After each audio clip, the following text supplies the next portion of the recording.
Oh, it's just incredible. It's been a magnificent innings. Kudos to Ruffman. I think he came in and he took his chance. Powell, come on, this was amazing. It did very good today. Everything come out the middle today. Oh boy.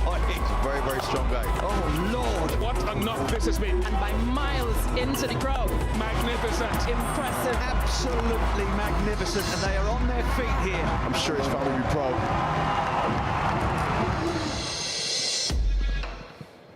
We've had lots of action here at Kensington Oval recently, so now we come to the fourth Betway T20 International between the West Indies and England.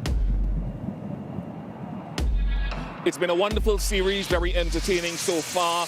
All the games being played at this very venue. The West Indies took the first, England took the second, and a high-scoring contest in the third went the way of the Windies. And we have a double-header weekend today and tomorrow. Oh, what a day we have lined up for you. The weather seems good. The West Indies 2-1 up in this series. Can they close it out today, or will England come storming back to level it? We'll go to the middle and join Mark Butcher. Welcome, another beautiful day here at Kensington Oval. It's a big game, which means this is a big toss. I've got Sir Richie Richardson with me, match referee Karen Pollard, and Moeen Ali, captain of England. Karen, give the coin a flick for me, please. What was the call?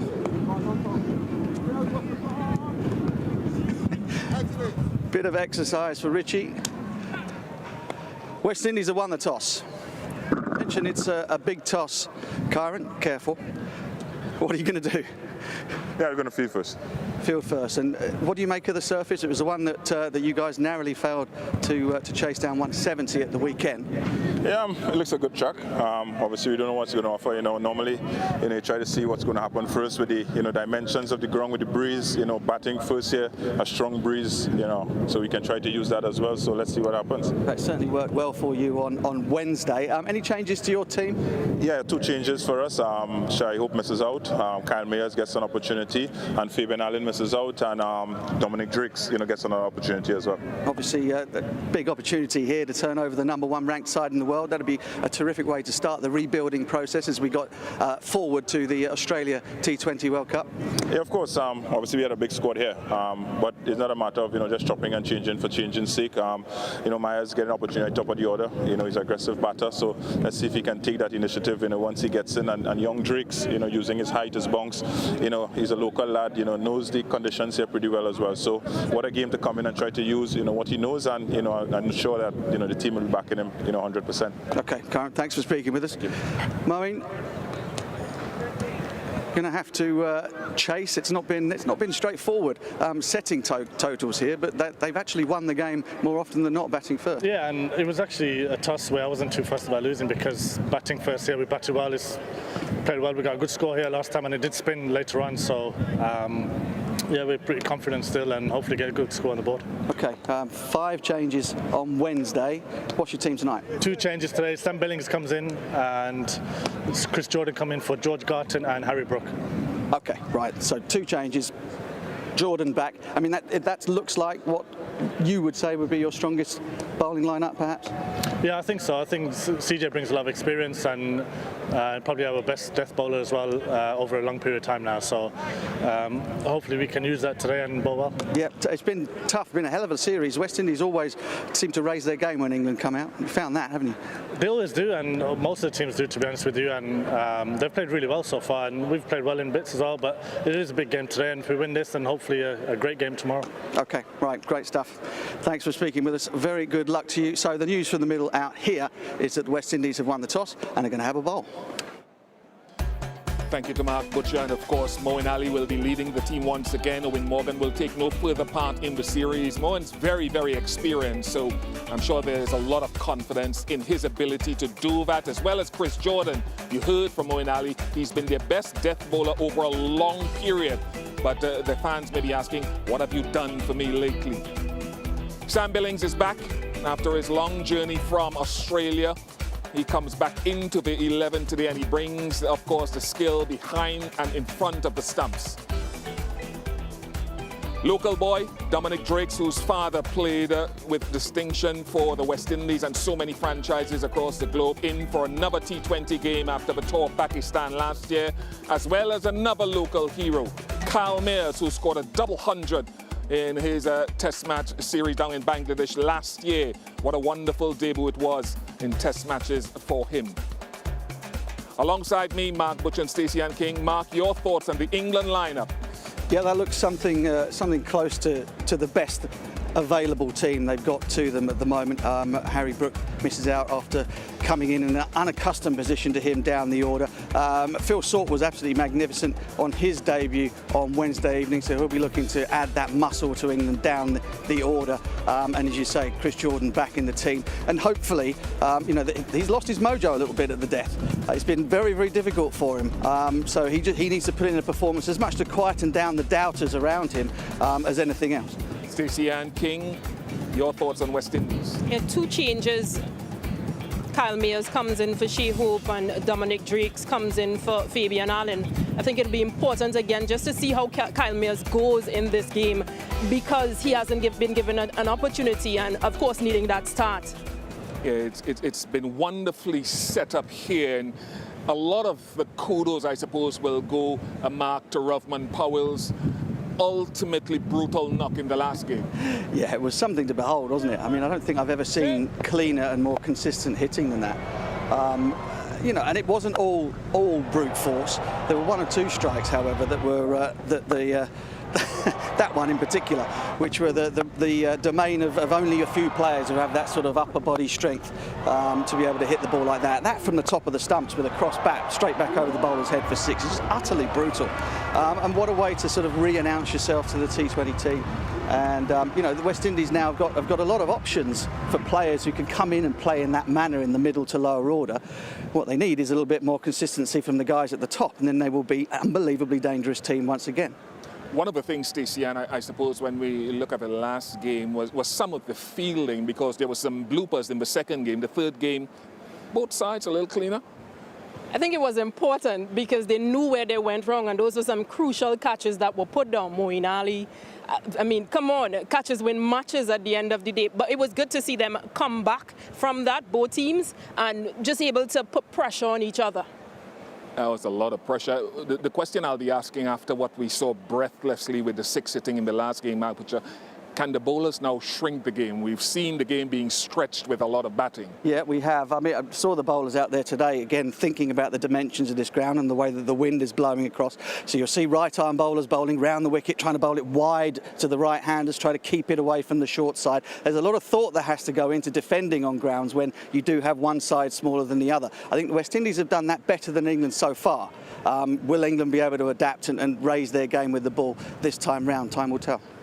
And Stacey, England, you know that if you're a West Indian bowler, England are going to come hard regardless, however many they get or don't get. How do you prepare yourself? I mean, they tried within the last game to restrict them. Their variations did work.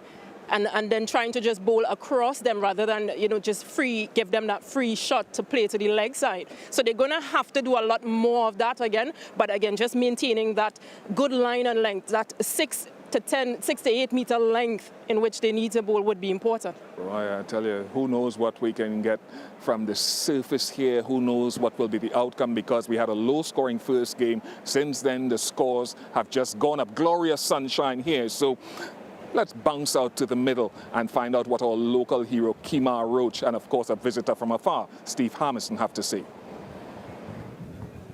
Well, another fantastic day here at the Kensington Oval in Barbados. 3 matches gone in the series so far, 3 different pitches, an absolute belter on Wednesday. This one's from Sunday. 171 was what England posted and just managed to get over the line. Our local expert, Kemar Roach, is with us. Kemar, what do you make of this surface? I think the pitch looks good. It's hard, it's firm, it looks compact. There's a few dry patches here, but I don't think it'll play a big part here in the game today. Just in and around a good length. There's a lot of cracked areas, dry areas. Do you think these will break up with the sun that's going on? Because they were the areas on Saturday and Sunday, which is more difficult for the batsman to score on. I don't think it'll play a big part of it. I don't think so at all. As I said, the pitch looks compact. It looks very, very good. And I'm just going to sit back and enjoy a fantastic batting display from both teams today. Well, we've had an absolute epic series so far. 2-1 to the West Indies, short boundary with the wind. Team that bats first will have to assess the situation very, very quickly and work out what a good score is on the surface. The atmosphere is building for West Indies and for England. All cards are on the table in what we expect to be another superb contest here at Kensington Oval. Good spirits and mean looks. We'll take a short break, and when we come back, we'll have live action on the other side.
Customary that the players line the boundary edge, and those in the middle will be on a knee and take a knee, just to give us a reminder before every game that there are issues greater than sport, greater than the on-field battle, that needs to be rectified. Still,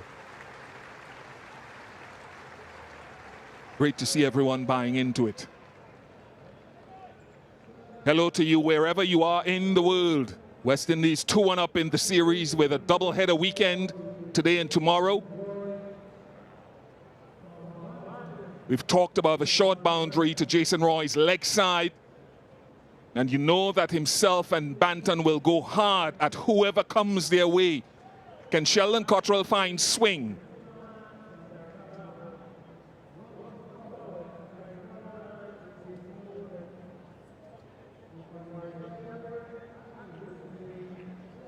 There was swing, bowling first in the first game, but it's become more difficult as the series has gone on in the sunshine.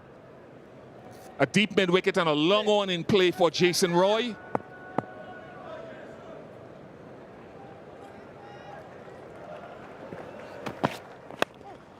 Want to kick things off by breaking protocol and thanking the members of our team, the cameramen, the engineering crew who have braved this pandemic and worked very hard over the last few weeks to ensure we get these quality shots. Members of the medical team that have kept us safe, Steve Harmison coming to work every day, wonderful cameramen. They deserve credit, and I know it's breaking with protocol, but they've been brilliant. Yeah, here, Bish. Very appreciative. We are to do the job that we do, hopefully entertain like these two teams entertained on Wednesday throughout the third T20 International. And in the warm-up, there was a lot of swing. Watching Rhys Topley bowl from an England point of view, there was a lot of swing and a lot of movement, lateral movement through the air.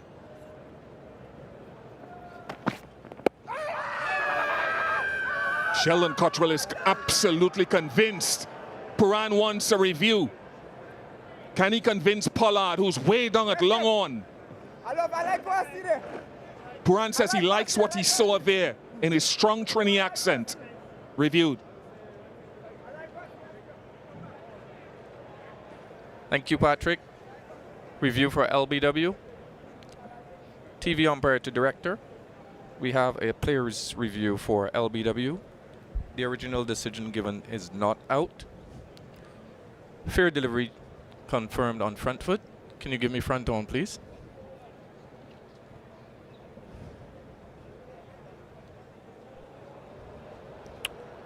Stick that back. Doesn't appear to be any bat involved, but I'd like to use Ultra Edge to confirm.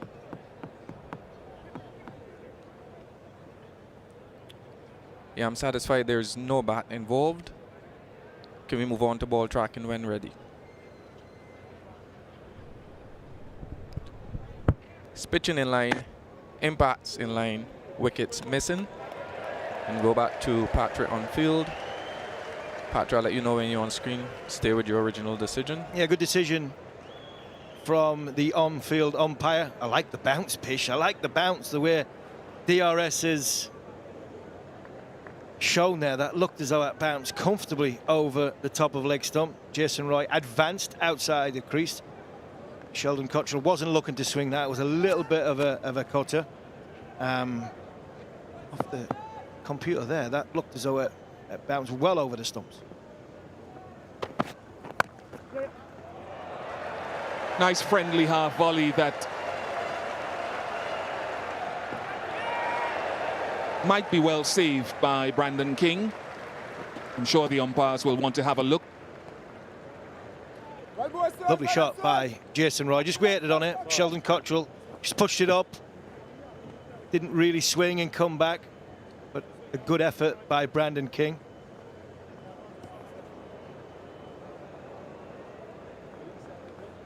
I think that looks good. Saving one run for the West Indian side.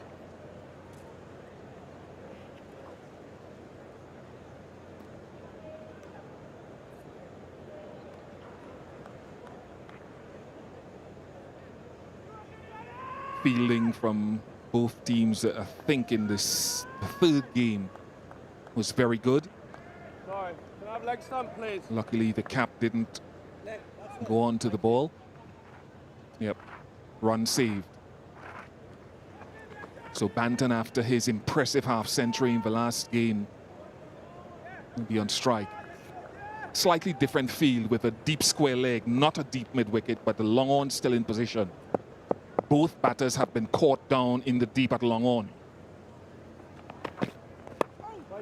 in previous games, but at different stages of the innings. Yeah, I think the West Indies have gone to deep square leg as opposed to deep mid-wicket for Banton over Roy, as Roy looks to hit the ball a lot straighter.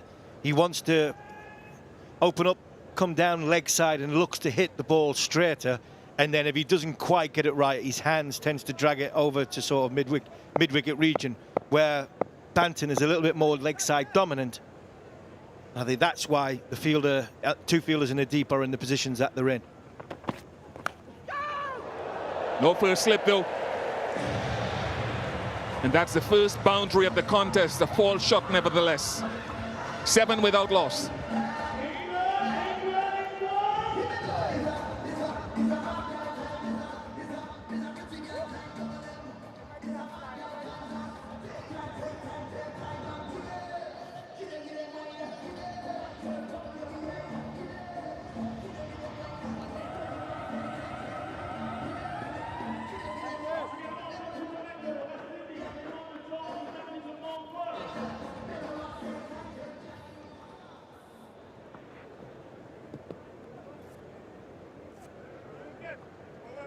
Last ball of the previous over. Tried to swing it back. It just didn't quite Great comeback. Banton closing the face there, just a touch. Nicholas Purran taking the gloves. No Shai Hope. Shai Hope is being replaced by Kyle Myers. Myers is going to open the bat in for the first time for the West Indies, but with Hope not in the side. Nicholas Purran has took the gloves. Jason Holder will hope for a little bit of swing. One thing from that last ball there, just bounced a bit. Anybody enjoys the bounce, it's Jason Holder. No.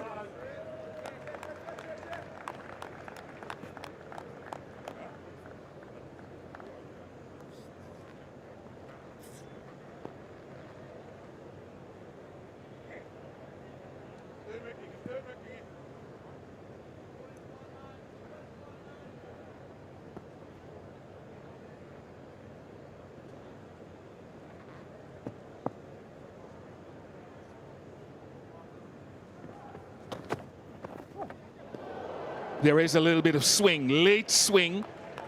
And we've generally talked about Holder over his career for a very tall man. A lot of times bowled a very full length. This is a beauty. Look at the shape, look at the seam position on that. Jason Roy thinks it's going to swing that a little bit more. Whether that's just held its line off the seam and slightly nipped back. Interesting, there was a slip for Jason Roy, but he's now, the slip's now gone to short third man. He took slip fielder out.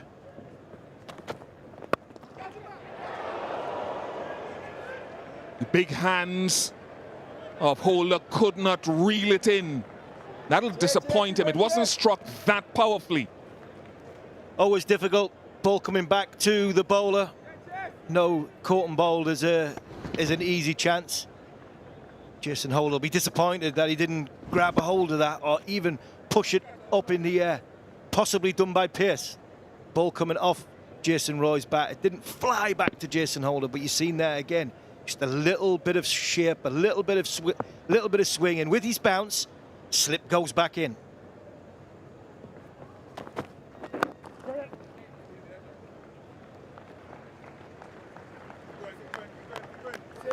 Same for this here, boys. Keep working there, man. Keep working, man. It looks a good pitch. The surface was played on Sunday. 171 England made in for 15 overs. It was all England making the game. Partnership between Shepherd and Akeal Hussain got within one run of the, to stop England's victory. Actually think this looks a better surface than that Sunday pitch.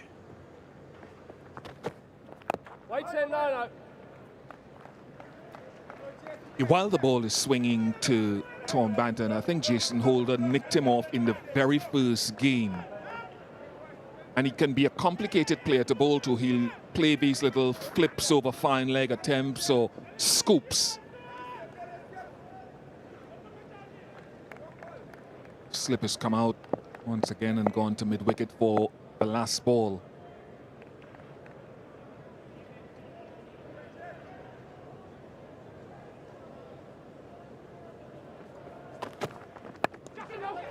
Hasn't hit it nearly enough, a little bit of bounce, and Holder has Banton once again. Well, Myers is in the game early. He'll not have getting an easier catch in his career than that one. Tom Banton, just extra bounce, that's all this is.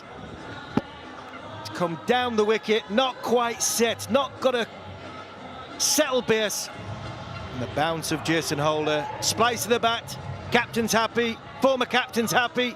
Tom Banton goes for 4, and England 8 for 1.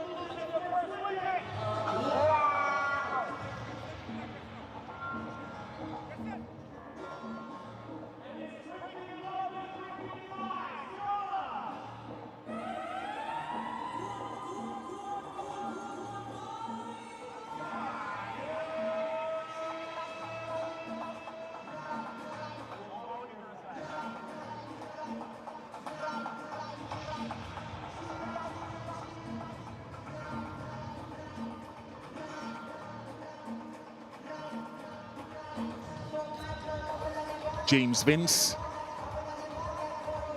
An interesting battle with Holder and Banton. 21 runs from 17 deliveries between those two and 2 dismissals. So you're looking at those matchups as you go through the series. Cottrell has already got Vince out in the series as well.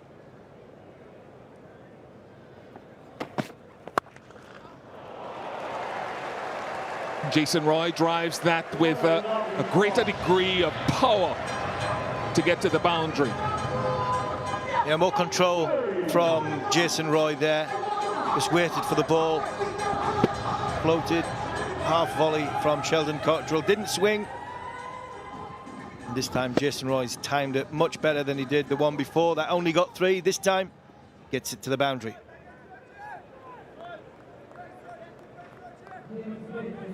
Is it a case of just pulling the length back, or do you look to go swinging again? Goes full, goes for swing again. Brave bowling.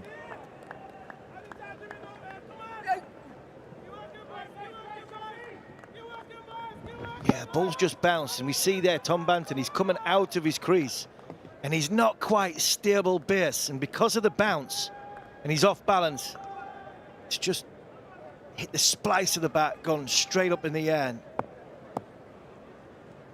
Fantastic bowling by the former West Indian captain. I think, Bish, from my point of view, if I was talking to Sheldon Cottrell, I'd be going for swing because I want to get Jason Roy out. If Jason Roy stays in, so I'd rather risk going for a boundary, trying to get Jason Roy out, because if you get, we've seen so far in this series, if you get Jason Roy out, then that middle order, it's a little bit inexperienced with, you know, Banton's already gone. You've got Vince, Livingston's played a little bit, but Roy is huge for England, so I'd risk going for a boundary just to try and get Jason Roy out. Your idea is spot on. I would embellish that further by saying you could work in a couple of ways, actually, because you could go hard length. You know Jason Roy is going to come at you as well, and with a long on and deep mid wicket, he could smack it, as he's done in the series, down to one of those two. So you can set up your swing, but you could just mix it up occasionally with hard length. Moeen Ali in need of runs in the series. Liam Livingston was unwell for the most part, hasn't fired yet. Billings is back, but Phil Salt was outstanding, and he could have opened the batting. That was an option that England had with Salt.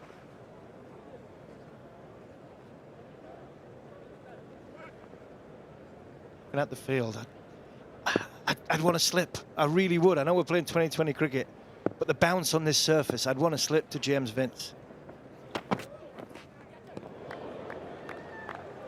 For that and that reason alone, you know, if it doesn't quite come back, goes on, you know, with the angle, brings slip. It does bring slip into play. So again, risk a little bit.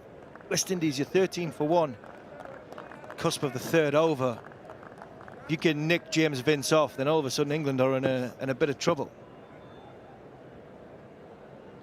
I think the West Indies have assessed pitches very well in the series so far, but sometimes you just feel if there's a guy who's searching for form, you could, I agree with you, look to attack him a little bit more, even taking conditions into consideration. Just short, I think. Got the edge, 13 for 1.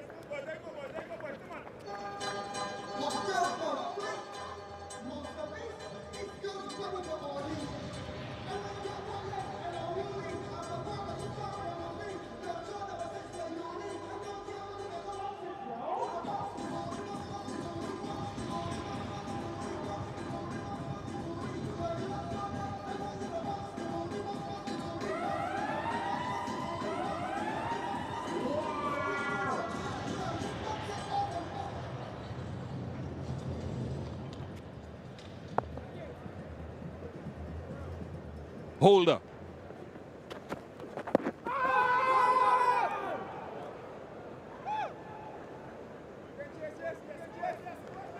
I don't think they're going to review, but look to the naked eye, look close.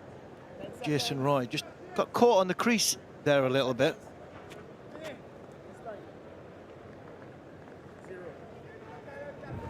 Wobble seam, just nip back. Jason Roy on the knee row.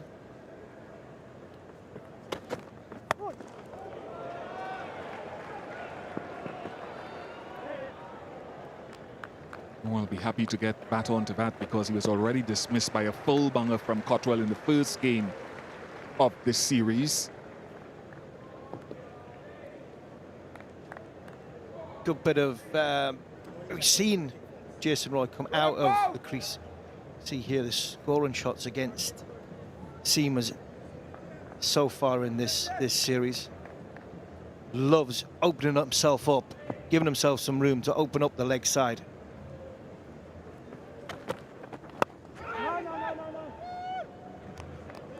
If you just joined us, the West Indies have got Kyle Mayers of Barbados and Dominic Drakes, a local boy, into their squad today. No Shea Hope, I think we expected that. Kyle Mayers opened the batting a couple of times in the Caribbean Premier League and had a couple of decent scores. Drake's a hard-hitting left-arm, seaming left-arm batting all-rounder, getting his opportunity.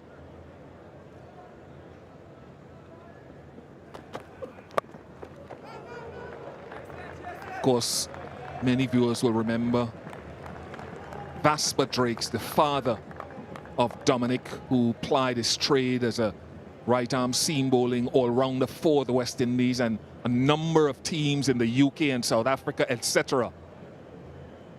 Player of the tournament in the Caribbean Premier League last year. He was brilliant in the final for the Patriots.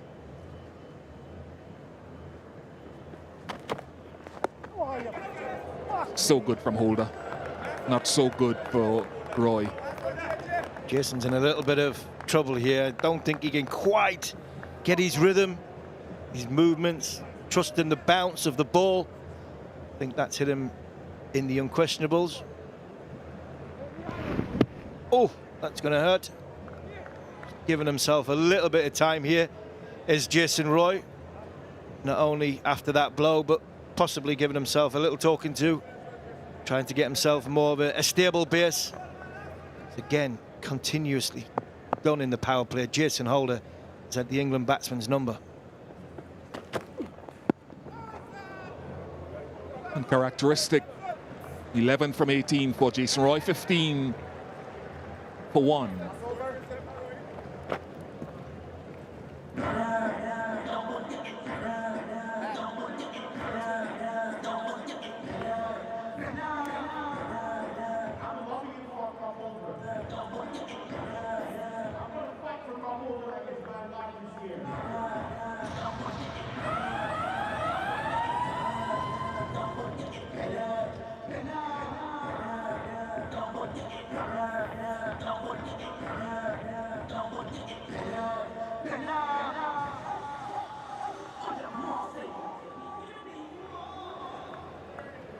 Deep square leg and deep point for James Vince. Third over for Sheldon Cottrell.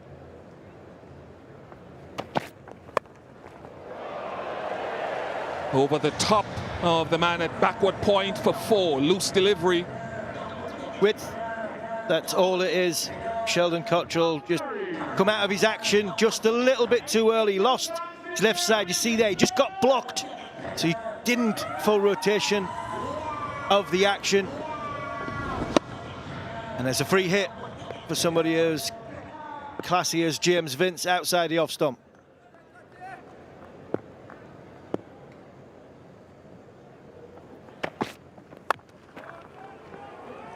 No.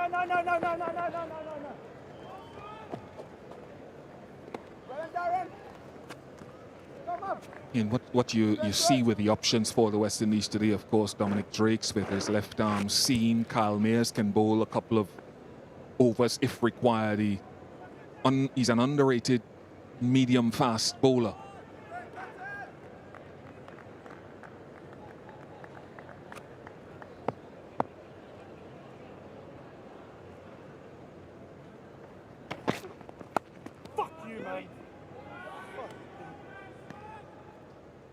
There's tremendous interest in this series by many. I know some people on social media were thinking otherwise, but that's your view. The West Indies won the first in a low-scoring contest. It was a tight finish in the end in the second, where England won by a solitary run. More distance between the two teams in a high-scoring game in the third, and he's not playing any further part. Lovely touch from Jason Roy. All timing. Using the pace of Sheldon Cottrell here for Jason Roy. Himself a little bit vexed the ball before.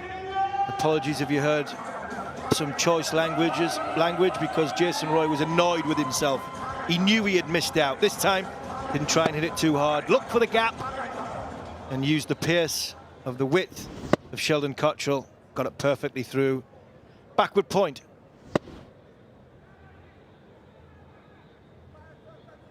Stating the obvious, but he's got to be straighter, long on and deep mid-wicket in play.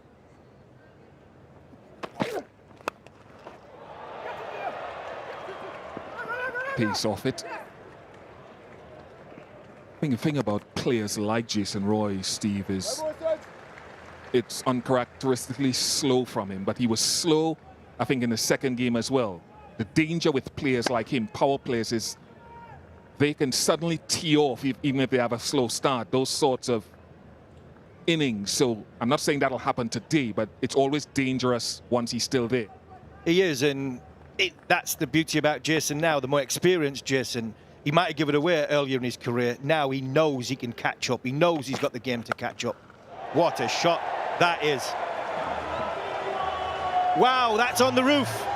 That has gone out of the Kensington Oval, Greenwich Haynes stand. England 32 for 1 after 5.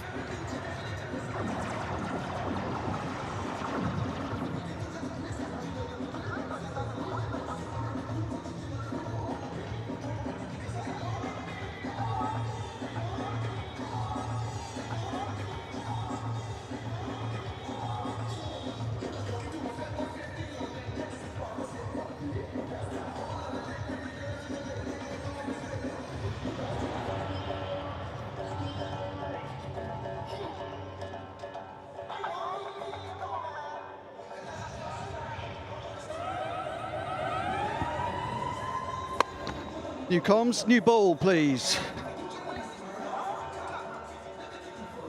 Jason Roy has opened up those considerable shoulders. Instead, anything that Rotherham Powell can do, I'm more than capable of myself.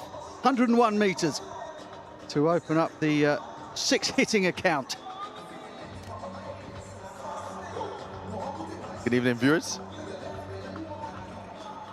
It was quite a slow start there from England, but they're making up now. Jason Roy just opening himself up a little bit more, being more aggressive. Seems to me that the pitch is holding up a little bit, but one more over in the power play. Let's see how they finish. Yeah, Romario Shepherd caught the eye with the bat in this series so far. Primary rate of above 11 with the ball.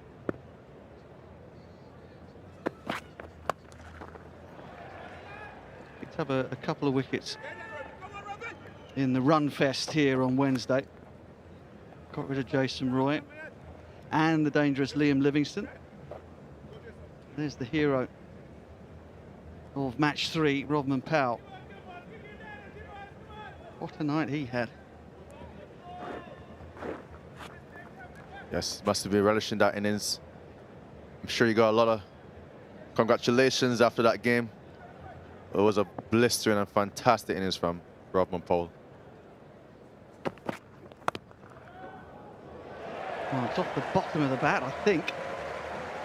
He's run through the vacant slip cordon down for 4. See that one keep a little bit low. Yeah, bottom of the back, down to the third man. We talk about those pretty dry patches right in front of the batsman on a good length. It seemed like it hit one of them, but Jason Roy did well to get back on it and get 4 runs down to third man. You know, yourself and Steve had a good long look at the pitch before play started. My assessment of it was that the pitch that was ready to play on for the first time 6 days ago, having been out in the sunshine for the preceding games, is always going to be slower, isn't it? It's going to be slower, it's going to be drier, and ball striking may not be quite as straightforward on the surface this summer. See those footmarks there, see how dusty they are and crumbly they are.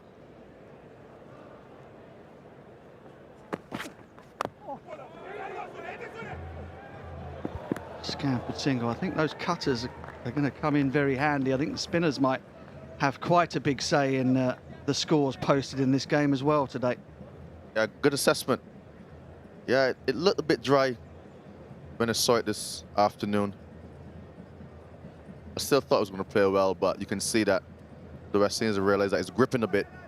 You saw some slower balls from Jason, and now Shepherd also started taking the pace off as well. So that's a clear indication that it's a little bit slower than they would have liked. Yeah, I mean, it's just logic, isn't it? That surface that's already 6 or so days old is going to get a little slower, a little dustier, and the ball will grip a bit more. Dominic Drake's hero of the CPL final last year. Life is most certainly a beach here in Barbados.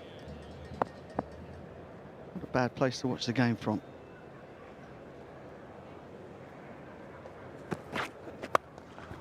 Roy goes over the top.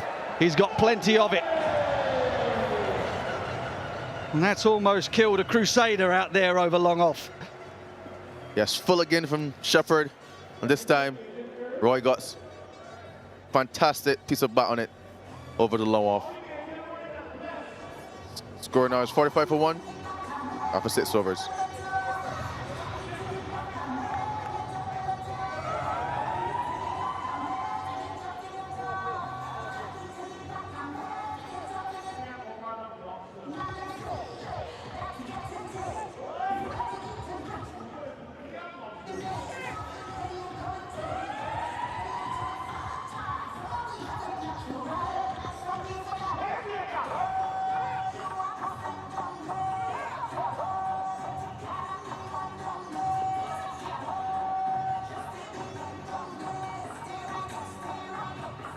Well, that signals the end of the power play. England got off to a steady start. Jason Roy is starting to tick.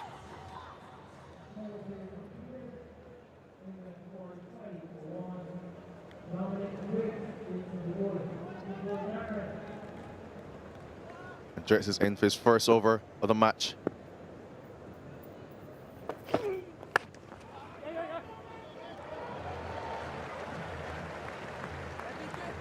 It's a good start from Drakes. Dominic Drakes. I've had the pleasure of going to school with this young man at my alma mater of Alexandra School. Son of Vasper Drakes, who is currently the Barbados head coach for this first-class season. I'm sure he'd be proud, probably skipping practice today with the guys to see his son get a run out here at home, the Oval.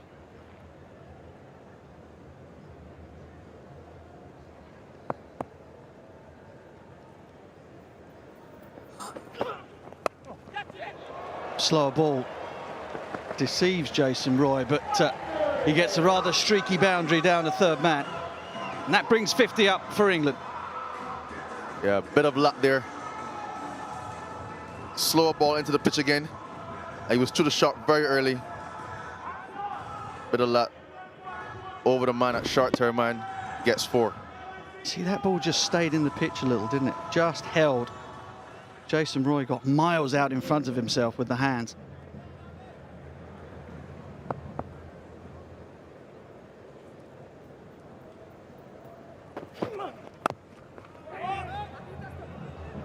Ball bounces up nicely and it's a direct hit, but I think Jason Roy is comfortably home. Yeah, he looks pretty safe there. But full edge to slip.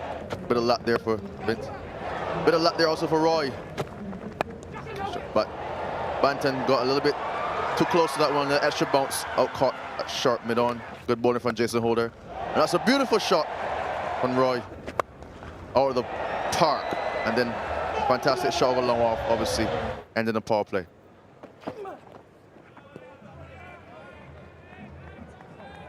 And James Vince with a quizzical look at the umpire. Patrick Gustard has kept both arms by his sides. Not sure that James Vince agrees. Got away with one there, I think.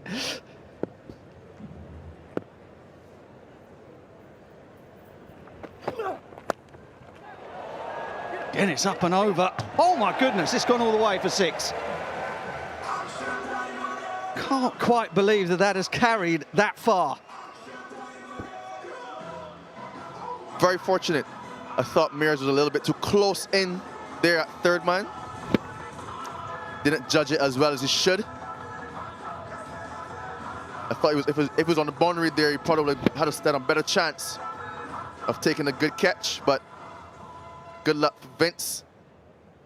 And he earned himself a boundary.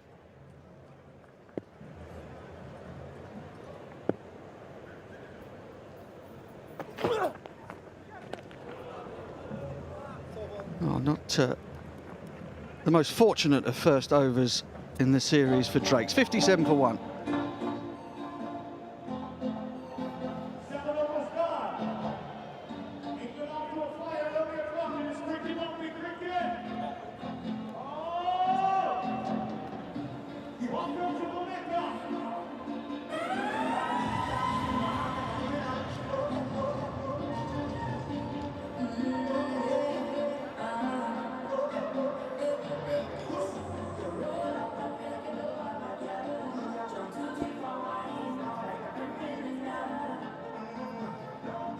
Slowish start for England, just beginning to gather a bit of pace towards the back end of the power play. Jason Holder was magnificent with a new ball once more. 2 overs, 1 for 3 for the giant from Barbados. Akil Hussain into the attack has had a mixed series, but that economy rate is excellent, and I think he'll find conditions here today much to his favour.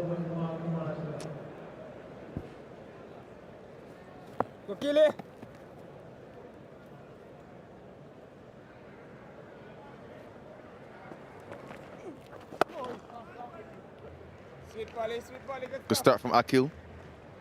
We've acknowledged how good of a white ball here he's been having with the ball. Born a little bit later than usual, but I think the conditions favor him. A little bit of moisture, a little bit of grip. Let's see if he exploits it. It certainly straightened for Akil Hussain. I mean, the feature of his bowling has been the ability he has to keep pace on the ball and give it a good tweak as Roy and Vince go past the 50 partnership. James Vince just, much like Jason Roy, struggling to get going straight away on this surface.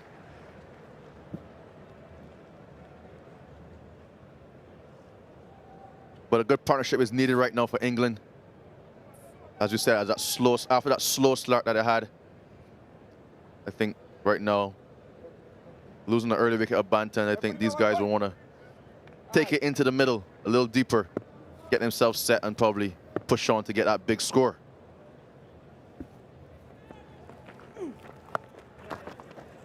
Fired in by Hussain.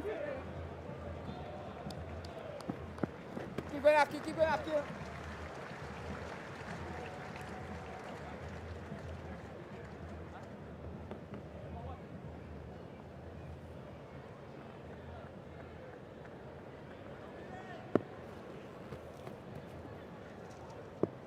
Keep going, kill it.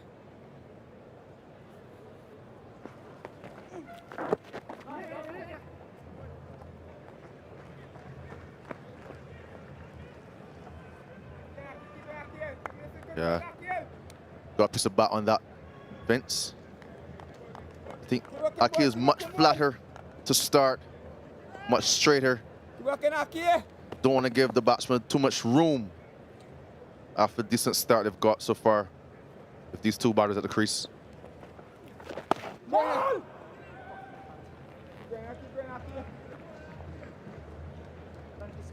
Lovely beaches out on the west coast here, Barbados. And if you can't get enough of the beaches in front of the sea, you've also got one in Kensington Oval.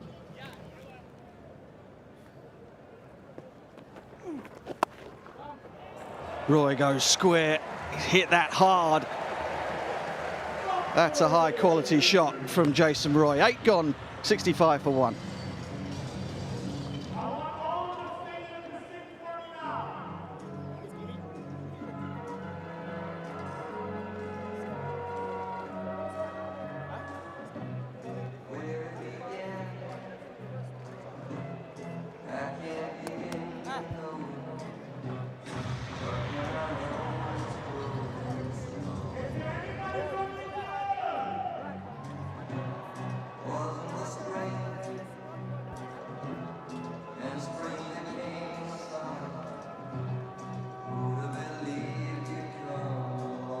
Well, it's been good from England. They've talked about assessing conditions better, batting first.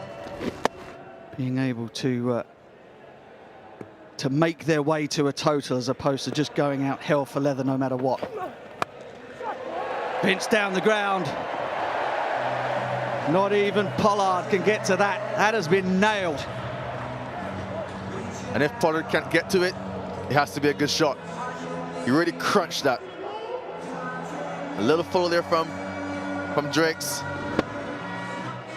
And he slapped that one straight over low on. You see what Drakes is trying to do here. All of the deliveries he's bowled so far, left arm over, have been across both right-handers. He's trying to keep the ball away from that short leg side boundary. But in doing so, particularly on a slow surface like this, you're doing the one thing that you would say is cardinal sin. Don't allow the batsman to free their arms up.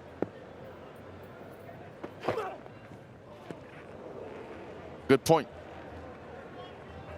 Obviously, that's probably the plan he's probably discussed with the captain.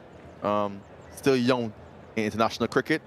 So I think there's much more clarity that needs to be discussed in terms of what is best suited for this pitch. I think it's slow, and I think if you're straighter with a little pace off, it will cause a little bit more problems for the batters.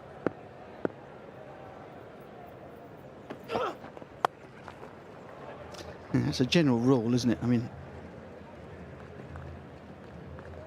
as a captain, and you talk to your bowlers, don't you, about sort of certain surfaces, and generally the slower they are, the straighter you want to be, right? Spot on, spot on. You want to be able to tap the sticks, tap the pads, tap the stumps as much as you can. Obviously, with good field placing, you can restrict the batsman on the slow pitches. It would be hard for them to adjust. Roy looks for that short side.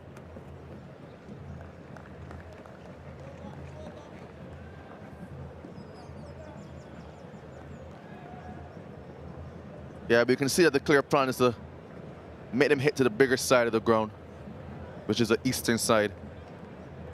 Take away that short boundary toward the Greenwich and Haynes stand. But you got to be careful in doing that. Field placing is very, very important.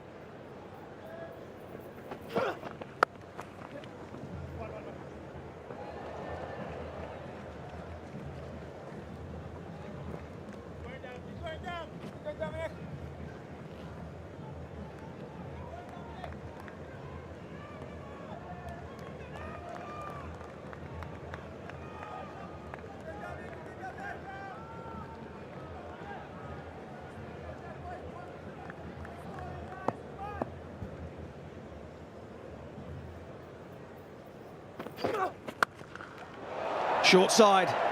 The arms are free. And that ball has smashed into the Hall and Griffith stand for 6. 50 for Jason Roy. 9 overs gone. Moeen Ali likes it. England 80 for 1.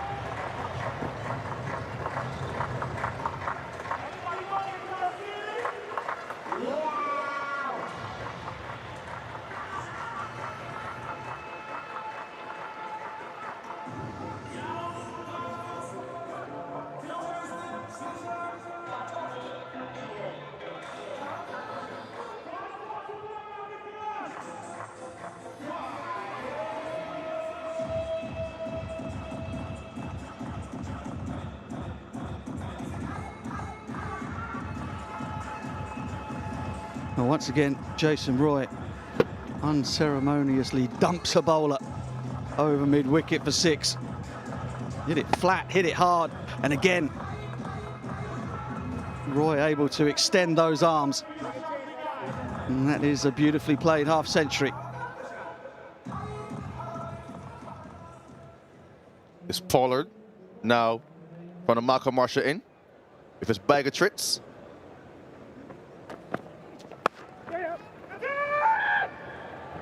And the man was back on the edge of the circle.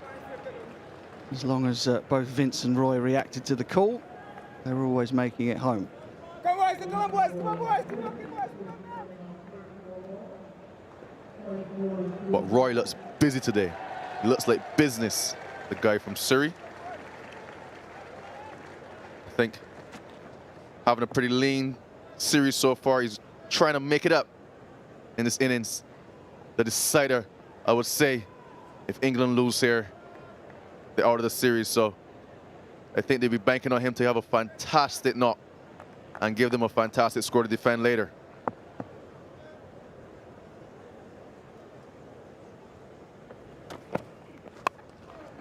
Just going to keep an eye on the pace here from Kieran Pollard. First delivery, I think, was just 108 kilometers per hour. Second, 100, just under 108, 107 this time. The big Trinidadian is going to bowl it slow and slower.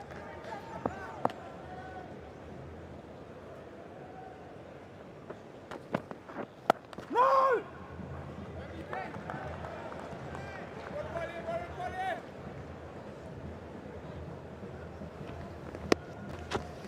Having a look at the line that the West Indies have bowled, rather backs up what we've been saying about width on this surface. Holder was very, very straight, didn't leave the stumps. All of Jason Roy's boundaries have come from deliveries that were missing the stumps, whether offside or leg side.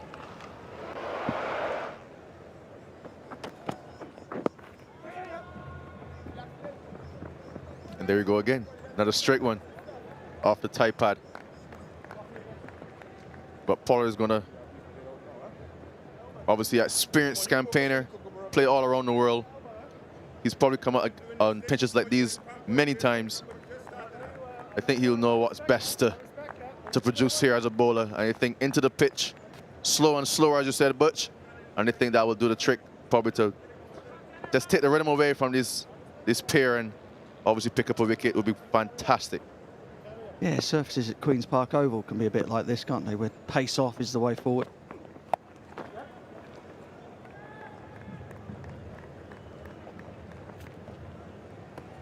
I don't know, are you worried, West Indian team at the moment? This looks like a lot of runs at a very good rate on a surface such as this so far.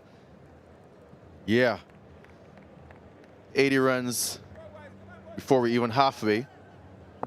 Could cause a little bit of concern for Pollard, but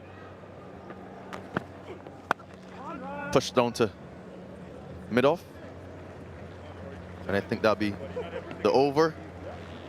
Score is 84 for 1 after 10, and we are now halfway to the Blue Waters drink break.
been a very relaxing series in between matches for the teams and our media crew.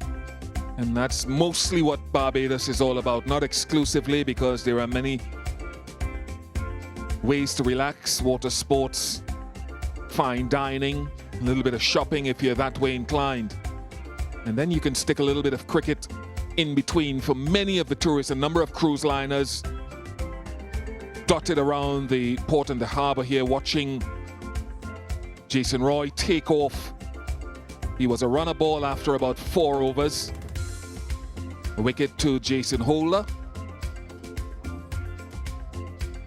In many ways, I love T20 cricket with these type of anchor players. People talk about traditional anchors. I don't believe in the traditional anchors. I believe power players like this, technically good enough to get through tough periods and then to launch. Stacey Ann King, hello to you. Hello, Bish. Hello to all our viewers, wherever you're viewing from.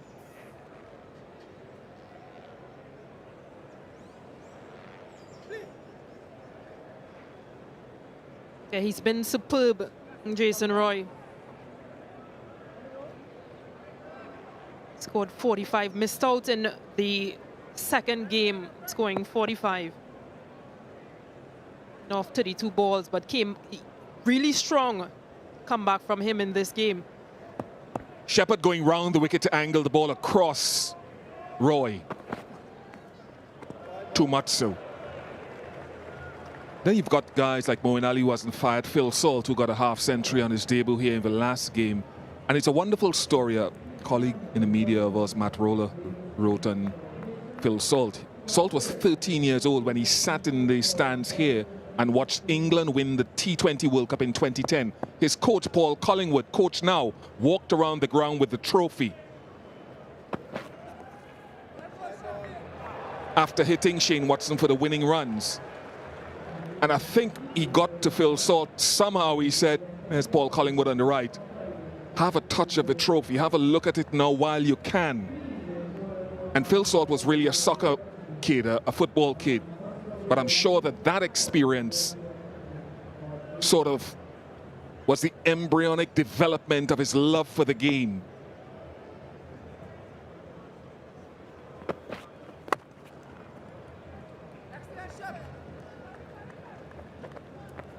They're just trying to take away his arms from playing on the leg side. Shepherd, but missing his length.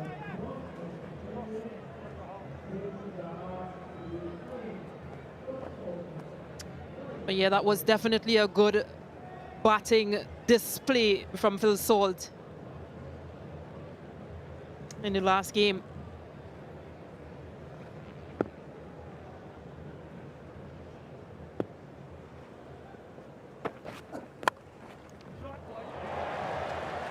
The placement of that is simply superb, because there are 2 fielders either side of where it went sweeping on the boundary.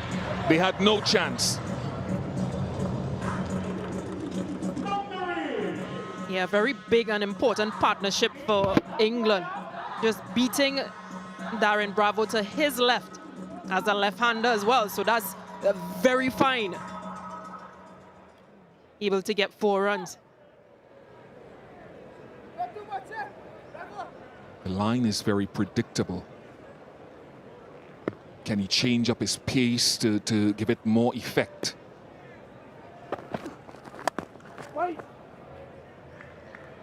One of the challenges for the West Indies has been the toughest series for Akeal Hussain. He usually provides control and wicket-taking options for them. But England, on these conditions, have sort of jumped into him, as Ireland did in the last ODI series. It's where half a mind would have been thinking about Hayden Walsh Jr., who's part of the bowling, who's part of the group.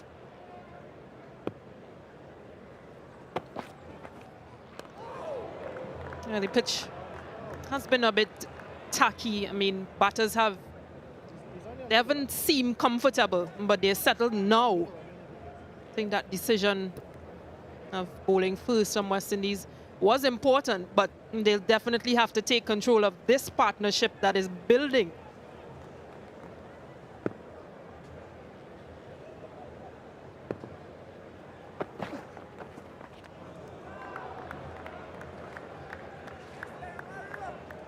One wicket to fall, that of Tom Banton to Jason Holder. Second time of the series. How many left, please? One. Yeah, just trying to go over mid-on, but could only find Mayers in that position.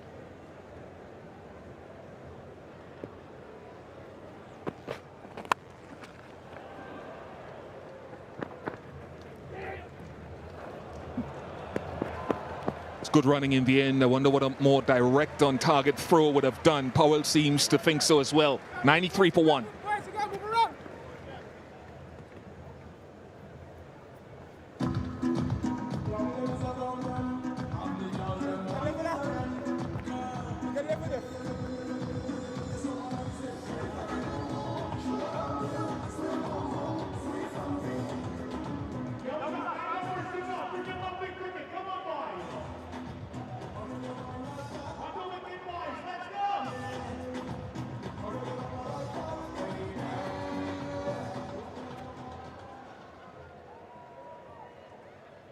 Yeah, good partnership building here, 85. These Manhattans just show how things have been for England so far.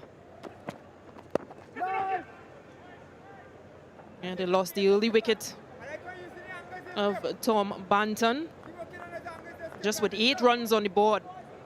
But this partnership, Jason Roy and James Vince, they're really putting in the work for England. Length critical from Pollard if they want to hit him into the win leg side.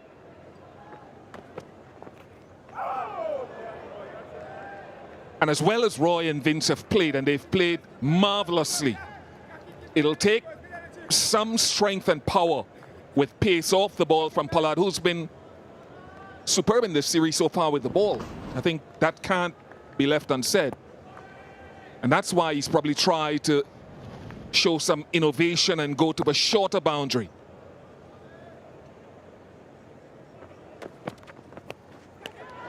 Pollard strikes again. He's been brilliant in this series with ball in hand and in the field. Yeah, definitely leading from the front and skipper Pollard. Just another, seems to be a bit of a cutter, but getting that important wicket of Jason Roy. And he's happy, he celebrates. He knows how important it is to break that partnership. Jason Roy goes for 52. England 93 for 2.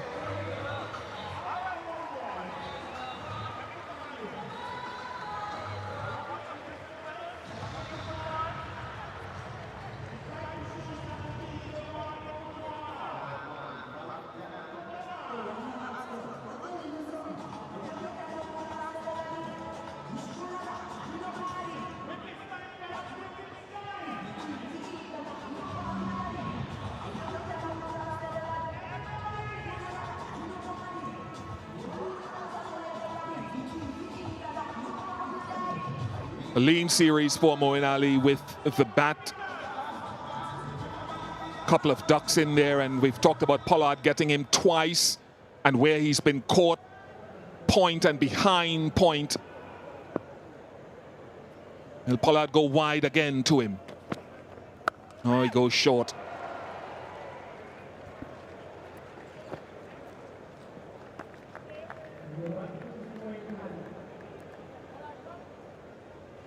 Yeah, this was the wicket of Jason Roy.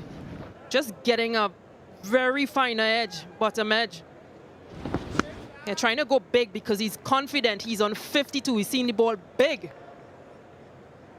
But yeah, Karen Pollard Sparks just gets the better of him.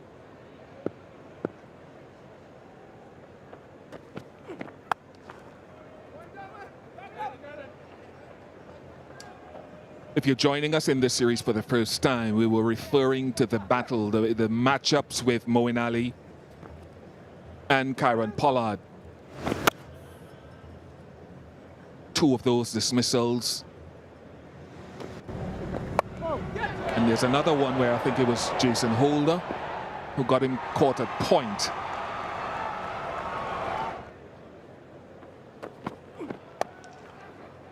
They haven't gone for the full and wide to him just yet. 12 overs gone, 96 for 2.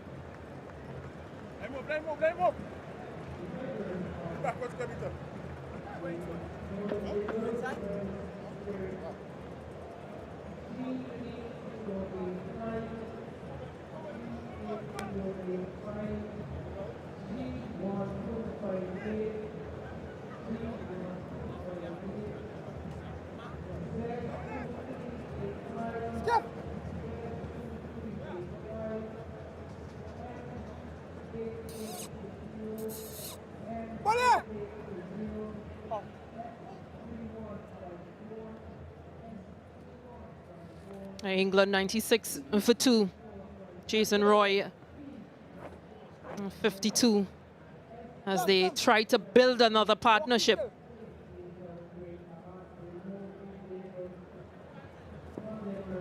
Moeen likes to take on this sort of spin, but he'll be hitting into the wind, into the big side, leg side if he does.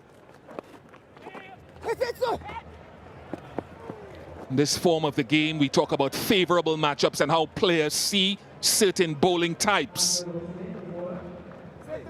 But the bowlers can counter that with either the use of an arm ball, in this case left arm spinner to left arm batter, left-handed batter, or bowling into the big side, asking them to hit into the big side and into the wind.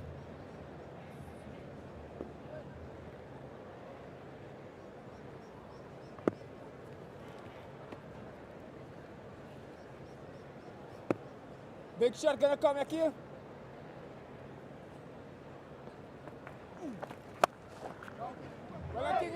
Yeah, he'll have to bowl that line, stay more on the off for James Vince, who will be pulling into that short boundary, leg side boundary.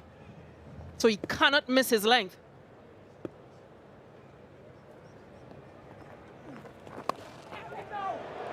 Second time that Akeal Hussain has gotten James Vince in the series. All of these little matchups coming into play. Hussain will enjoy that again.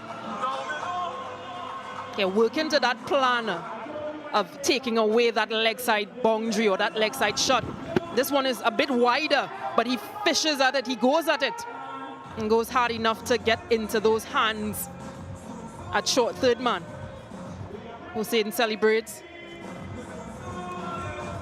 James Vince goes for 34. England 97 for 3.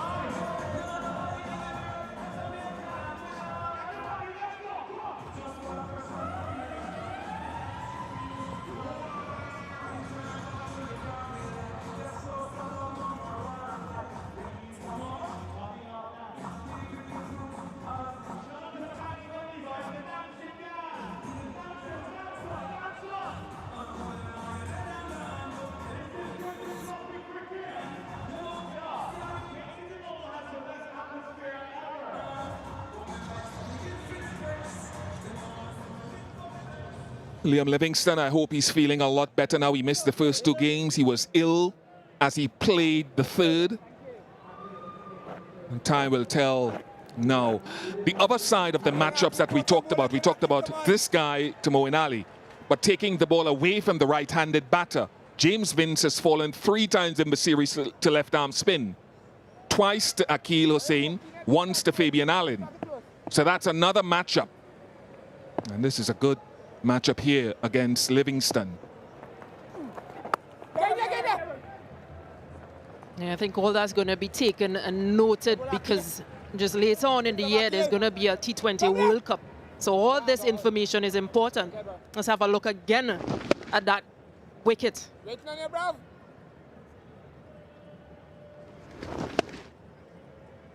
Go. He had to reach for it. They like that. They're outnumbered, but they like that. Just wonder if and I understand why, just watching Akeal Hussain ever since he was a teenager coming through the ranks, if he's bowling maybe slightly consistently too quickly in this series because he's felt the pitches mostly have been too good. Just occasionally, I wonder if he can mix up the pace.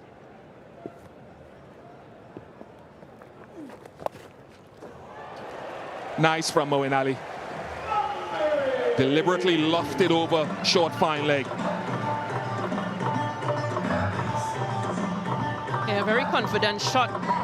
And this is something we saw a lot from England, those sweep shots, slug sweeps. And just picks up the line, just a shorter length from Hossein. Again and again.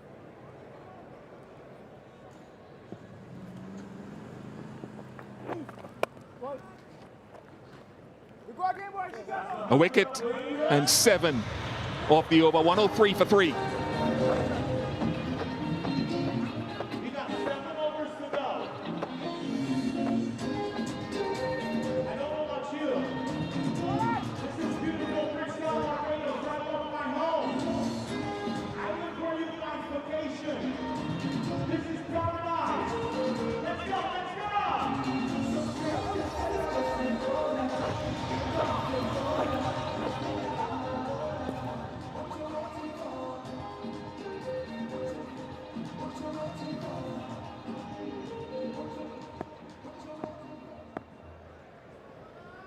Kieron Pollard is back.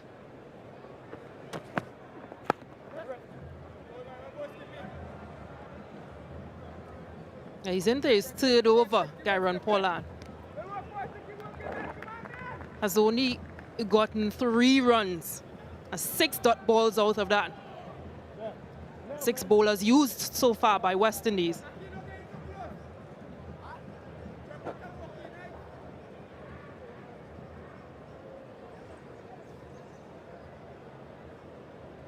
Wonder when he goes, if he'll go full and wide at Moeen Ali at all with pace off.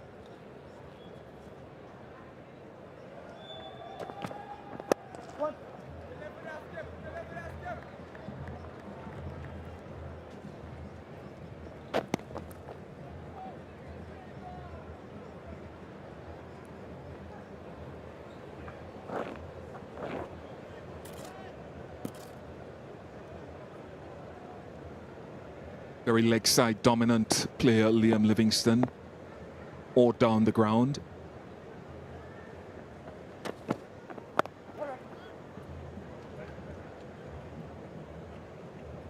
Yeah, the previous game he was visible that he was, not feeling well. Hope he's much better in today's game and can really produce for his team.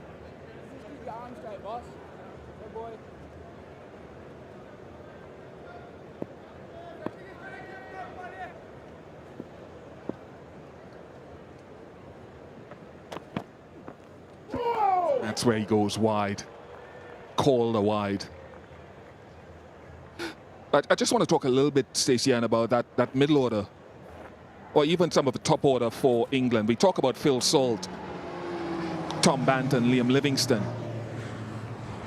I think in the last couple of years, very few batsmen score quicker in their first 10 deliveries, particularly with Phil Salt. That's where Ali has been fallible. I think Luke Wright, who played at Sussex, who's played for England as well, talked about Phil Salt. The first ball of every innings he plays, he's going to look to hit you for 4. He doesn't want a sighter. He hasn't come in yet, just sort of building it up to a crescendo for if he does.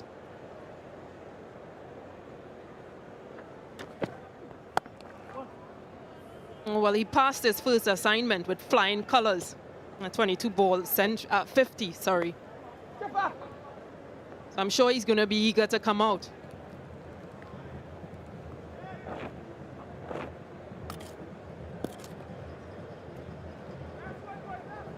Billing Salt Jordan, who's had important runs in the series, if not bowled with this type of success he would want. It's a new generation of white ball cricketers out of the UK. Wonderful change of pace. Livingstone was ready to give that the hammer. 109 for 3.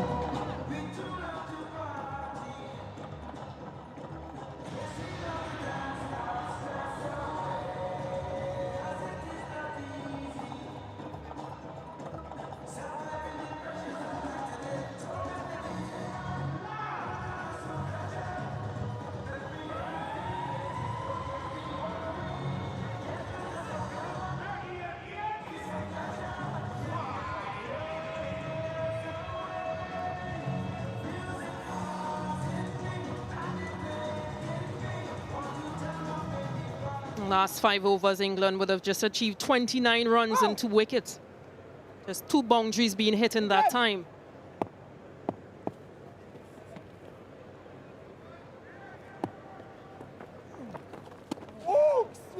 6 overs to go. Sure that they're going to be discussing projected scores. Last ball held in the pitch and bounced a little bit again.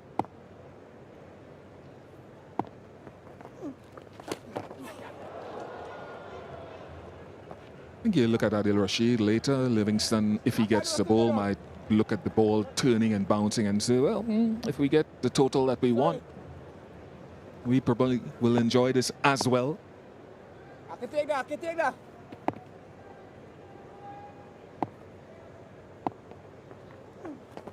One. And they've got some quality spinners as well, England. Adil Rashid, Moeen Ali, Liam Livingston. They're going to enjoy this surface after seeing what Akil Hussain is getting out of it.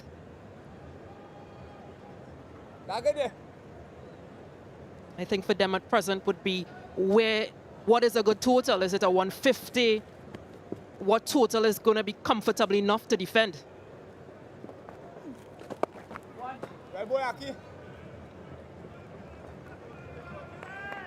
Yeah, $1 million question.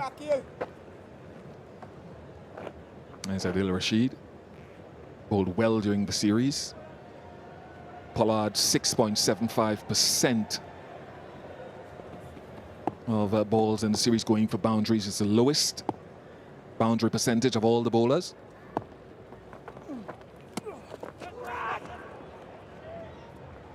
Things have slowed down. It's such an incredible story, Stacey, and you know Akil Hussain from East Port of Spain. Not too many cricketers come out of there. Ruckman Powell the other day. I revisited a YouTube, a CPL video that was done about him and his mom and how important his development was to his mom's financial security and that of the family. It was quite a moving story. So happy for Powell.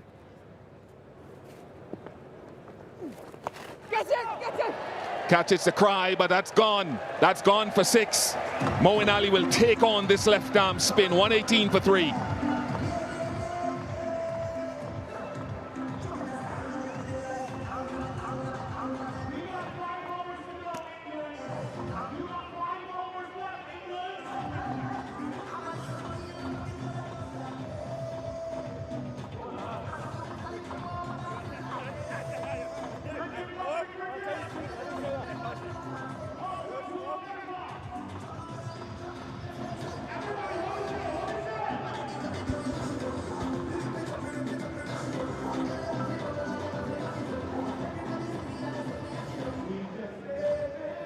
Final ball of Akil Hussain's last over. A little bit off the top edge of Moeen Ali's bat, but he had plenty of bat speed there. Disappeared over deep backward square leg boundary for another 6 for England.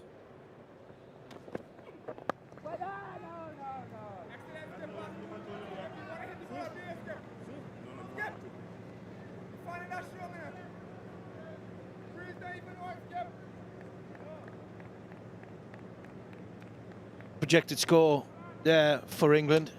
England would like to be a bit more than that 166. Around that will be par score, I think, on this surface. Oh, that's gone miles. That's gone miles. You can hear the sound off the bat. Crisp from Livingston. The England fans are loving it. Sound was beautiful. Butch, you're right. The sound was beautiful. It's a little bit like Wednesday night. Sat in the pitch there from Kieran Powell. I think he was egging Liam Livingston on at the end of that last over, asking the England batsman what he's got. Taking the pace off the ball, and that's been hit out the park yet again. I was just going to say that Kieran Pollard in the series so far, for this over, about 13 overs, 4 for 86 in the series so far. Economy rate of 6.61. He's gone for 92 now, but he has been very handy for the West Indies so far. Yeah, definitely. He's done the job. obviously the most experienced T20 player in the team, all around the world. He definitely knows what he's doing in these situations. Pollard goes full and straight this time, but Livingston's played that quite beautifully. Slowed his hands down, waited for the ball to come and clipped it into a gap for 2. Yeah, and we look at Liam Livingston after Wednesday night. He didn't look 100%. He didn't look as though he had the strength. He's been poorly in the early part of this tour, but looks a lot more spring in his step in the England middle order, but Lancashire middle order batsman. He's not got it this time.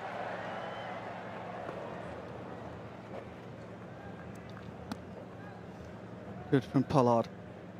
I think myself and Kemar are in agreement that straight is the way to go on this pitch if you can. Pollard has been unerringly so. Yes. Change of place from straight has caused problems all day. I don't know why you want to vary from it, but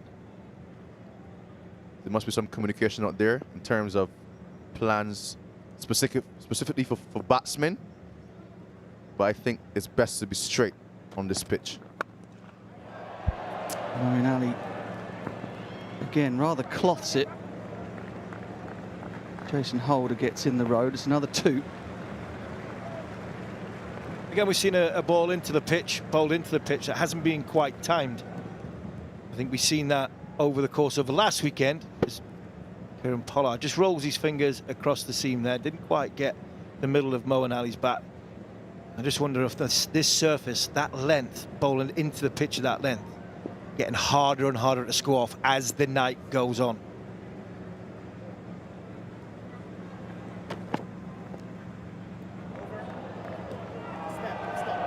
Wow. I mean, Moeen Ali did move towards the ball, but that was so wide. 129 for 3.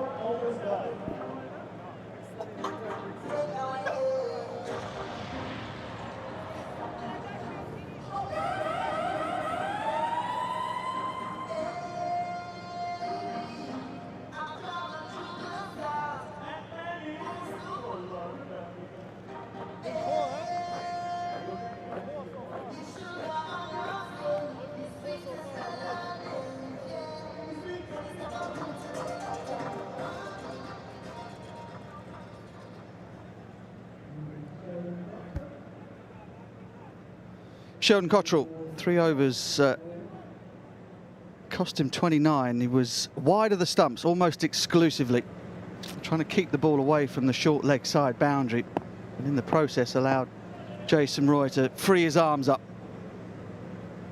Where's he going to go now to Liam Livingston?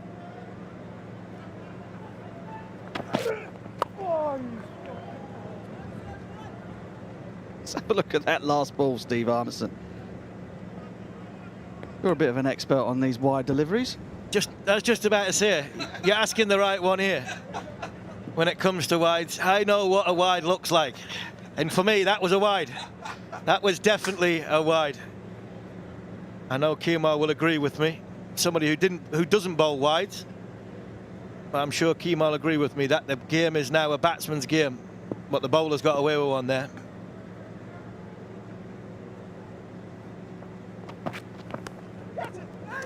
It's clipped a pad on the way through to Nicholas Pooran.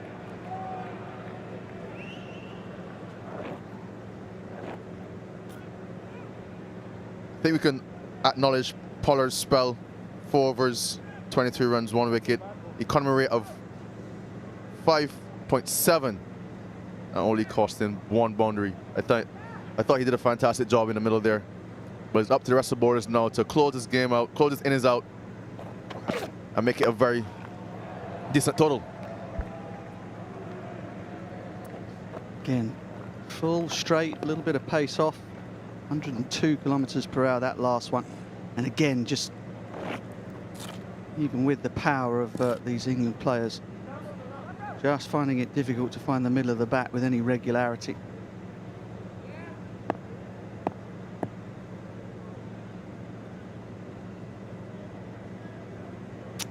A delay discussion between captain and bowler. Cottrell saying, where do you want me to bowl it at him?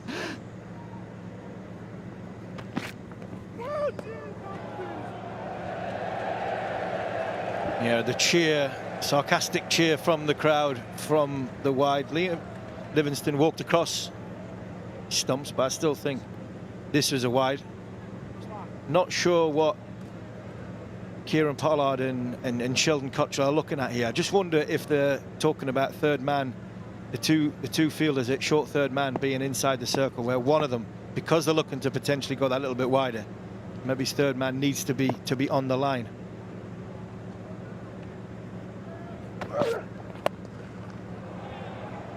Again, that one hitting the stickers on the bat. Because I think that Kemar and I discussed this in our first comm stint, that the conditions, i.e. the wind and the small boundary, are telling you to bowl the ball wide of the stumps to the right-hander. But the pitch conditions are telling you to bowl at the stumps. Yeah, 100% with that, Butch. And this is what normally happens in a lower, the end of a white ball contest.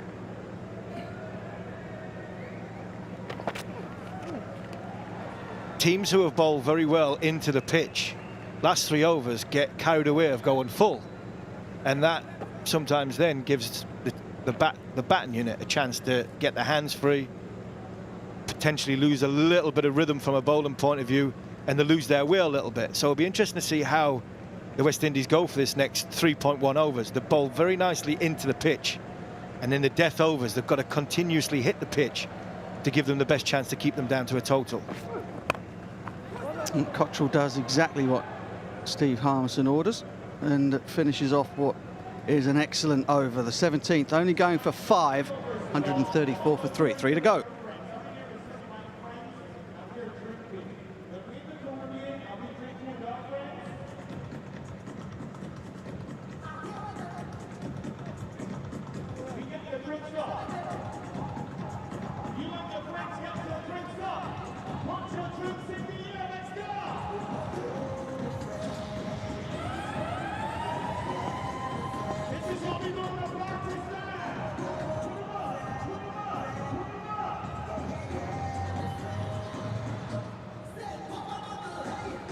Shepherd and Drakes in the middle there.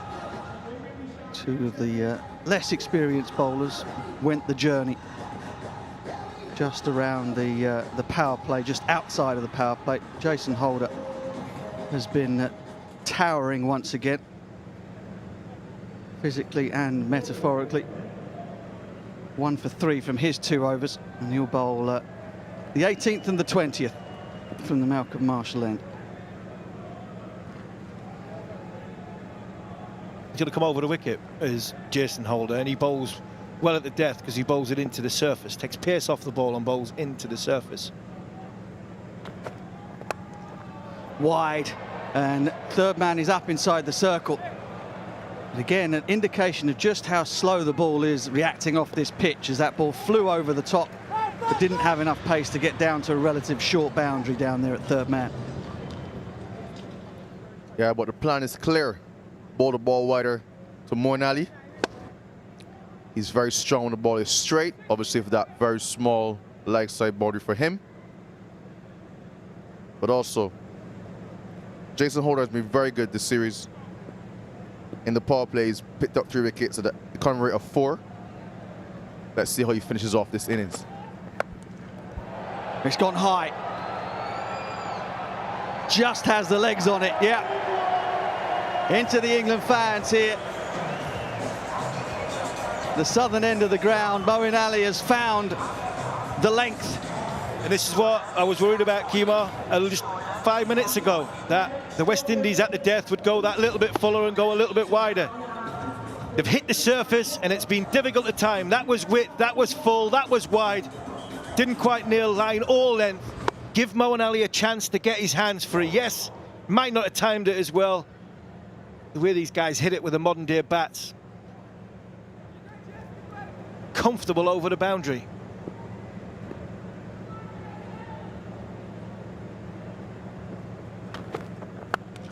Oh, that's 6. That is beautiful from Moeen Ali. The classic swing of the bat. And it has been sent the journey. 50 partnership here. Moeen Ali and Livingston. The rebuilding process has started, and they're looking to end with a bang. We've talked, me and Butch have talked off air about where it's best to bowl on this pitch. And whatever happened today happened from straight. I don't know what the plans are, but I think they need to revisit it before it gets too late. And Moeen Ali is on the go. Such a great strike. Just wonderful to watch, Moeen Ali. Oh, throw that one back. That is magnificent. Over extra cover. Effortless from Moeen. That's a shot from Moeen Ali. That's width. That's half volley, and it's width. Hit the pitch to West Indies. For 17 overs, you have hit the pitch and bowled beautifully in this game so far.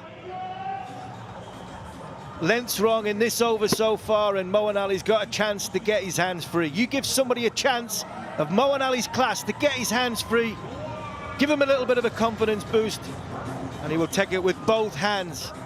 Two batsmen came in on naught. Partnerships now 57 of 34 balls. And this over 2-6-6-6. Plans need revisiting by the West Indies captain to the former captain here to finish this over off. Well, it takes, the modern game, just one over. Teams are looking for, you get one big over, 120+ over. And the entire game changes. Holder under a bit of pressure.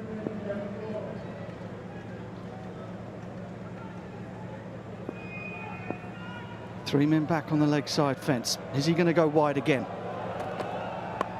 Attacks the stumps. And it's the same result. Beautiful from Moeen. Again, the length is too full. Line's better. But Mo nonchalantly flicks it into the delighted England fans. Yeah, definitely great shot there from Moeen Ali. As you're right to say, the line is better, but the length is just still too full. I think you got to use the pitch. Let the pitch do the work for you. But this is what England need. The captain to come to the fort and play a blinder in the end. It's been a lean series for him, but if he can finish off on a high here, he can definitely greater the chances of England winning this one. 4 sixes in a row for Moeen Ali, and the line and the length that stood West Indies in good stead for 17 overs has just gone out the window. Worried that they were going to go to the death and go that bit fuller, easier to hit, give Mo a chance to get his hands free. And boy, has he got his hands free, Butch.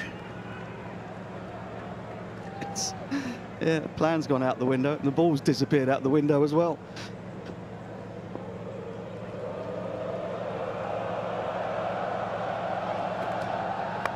Full again, up and over third man. Oh, mix up, but not punished. And things just running away from the West Indies here at the back end at Kensington Oval. 162 for 3.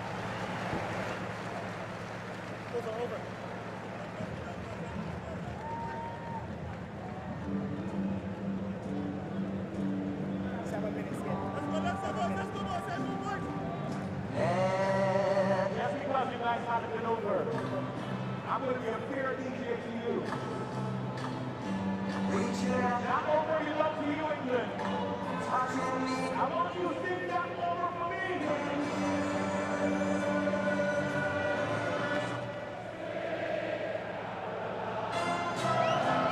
Well, plenty of decent looking towers throughout the England innings, and then the Burj Khalifa. 28 from that Jason Holder over. More royalties for Neil Diamond. And Livingston 16 not out. Part of this 50-run partnership with Moeen Ali. 65 from 36.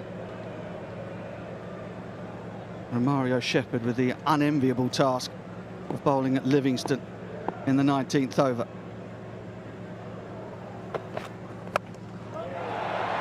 clothed it. And gone. Well done, Romario Shepherd. Livingston goes for 16. And that is a very valuable wicket. Great way to slow things down for the West Indies. Yeah, perfect start to the over from Shepherd. Full and wide. We've talked about that. But on this occasion, it worked. Clothed it. And it's caught with a brilliant catch there. Well-balanced catch there by Brandon King. In comes Sam. Oh, 162 for 4 after the 18th.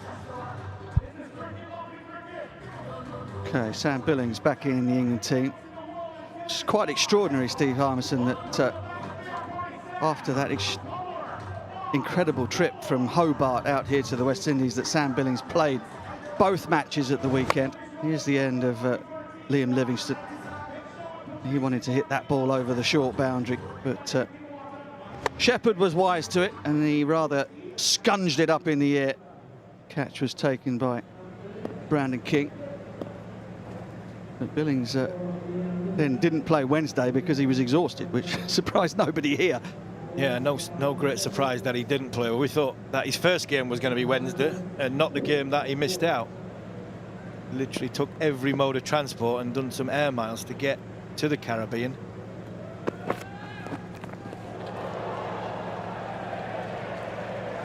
Well watched by Shepherd there. Seen Moeen Ali go down the leg side, followed him beautifully.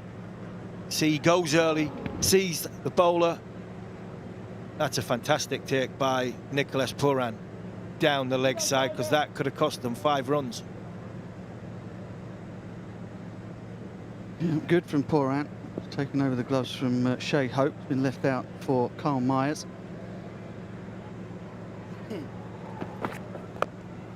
Again, Shepherd going at the pads of Moeen Ali, and will come back for 2. And that is 50 for Moeen Ali. His 4th in T20 international cricket. And to date, his fastest. Just 23 deliveries, strike rate of 217.4. Well played, the stand-in England skipper. Yeah, it's been a beautiful knock from Moeen. Along with Liam Livingston, come in both on note, managed to start the partnership slowly, gradually got going. And then when the West Indies missed their length, Moeen Ali definitely catched in. Goes over the long side, and it goes all the way. Brilliant timing from Moeen Ali. He wants to hit it offside to the short boundary, but he's such a good player, he can adjust his sights and hit another maximum. With the bats these days, I think there's no boundary big enough.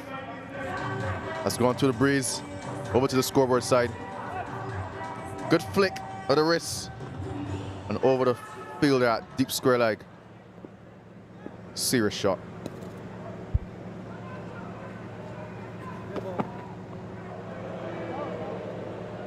Towel has come out the back of Romario Shepherd's trousers as he ran in. Just distracted Moeen Ali. 9 runs from the over already. Only 3 legitimate balls gone. England equal their highest first innings score of the series with 9 deliveries left.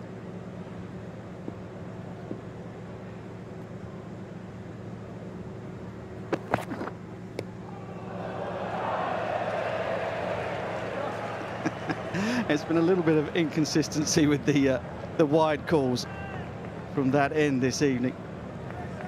Shepherd is frustrated. I think the inconsistency works both ways, doesn't it? The bowlers start to think they can get away with anything, and then when they do get called, they get rather upset. Yeah, and the frustrating thing from a bowler is Moeen Ali did move to the leg side before the ball was bowled. Does the same again, but that's good. That's good from Shepherd. Into the pitch, slower ball. Batsman groping at fresh air. That's what the West Indies have been doing for 17 overs. 17 overs. They've run up, hit the pitch, took a bit of pace off it, but bowled it into the pitch. Very difficult for the England batsmen to get time and confidence on the time, and then all of a sudden they lost their way for 2 overs and let England get away. He's not going to get away with that one either.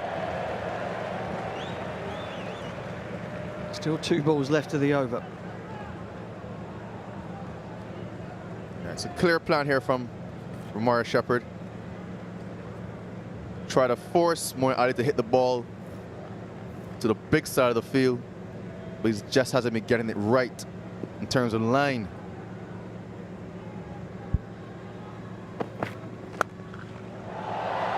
Oh, Moeen, that's gorgeous. So good. Well, all you cricket lovers out there, I don't think words need to be said here. Watch this.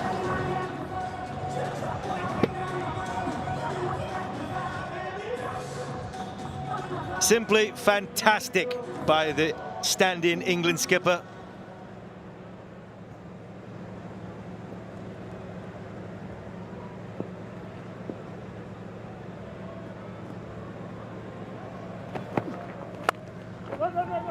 Finds the fielder at extra cover. Well, they might get another. Moeen says no. I'm happy to keep the strike. 18 runs from the 19th over from Shepherd. England flying, 180 for 4.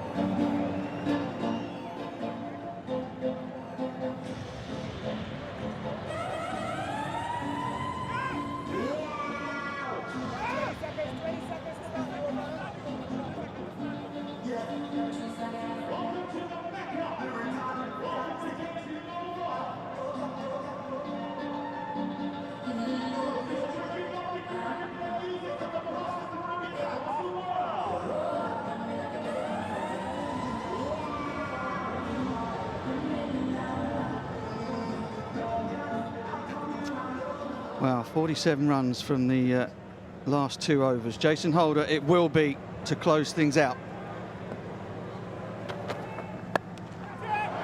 Should be caught. Is caught. Back of a length, straight up, and Moeen Ali can't find the timing on this occasion. Holder gets his man. Using the pitch, we've talked about it. Yet again, ball into the pitch. A little bit of pace off. Moeen to get a fluent bat swing into that one. And a good catch there from, looks like Shepherd. Moeen Ali goes for 63 up for 28 balls. The score is now 180 for 5.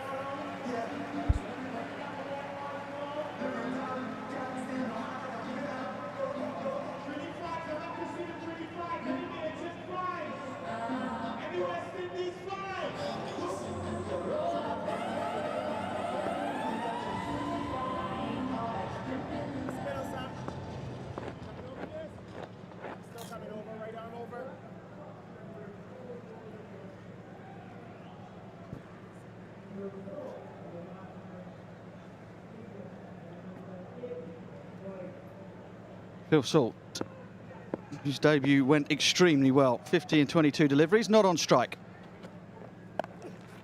Into the pitch again. Billings will scamper back for a cup. Oh no! Sent Salt back. Over to you.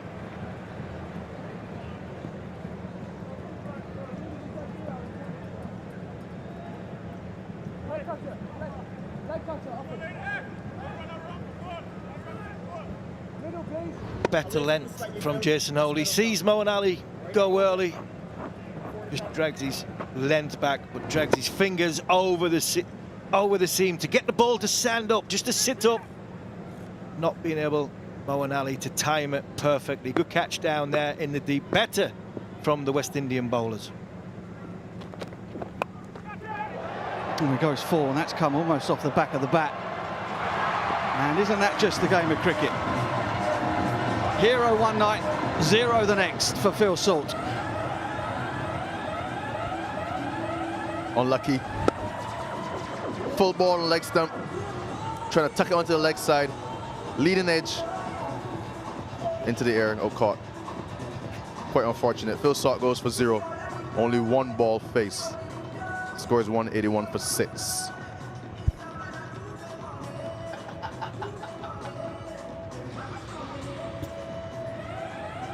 Chris Jordan makes his way out to the middle. 3 deliveries to try and make a mark in this batting innings. Phil Salt just simply getting through that one too soon. King takes second catch, another straightforward one, backpedaling at extra cover. And this over is turning out to be a beauty. Previous one from Holder went for 28. 2 for 1 this time. That's close, but no cigar. England fans don't like it. England fans don't like it. Not sure I like it either. I think that was, got to remember, Sam Billings is not a big lad. That's a wide, I'm afraid. Some inconsistent calls from the officials in the first half of this game.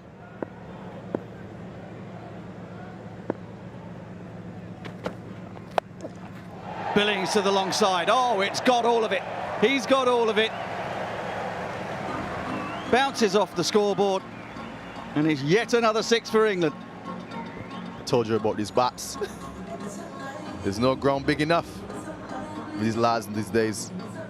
Slower ball into the pitch. I thought it beat him.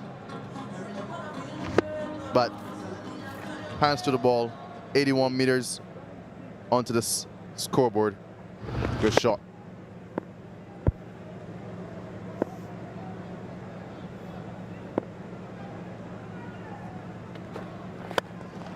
Slam down the ground. It's got a bit of fade on it as well. Oh, that's gone for 6.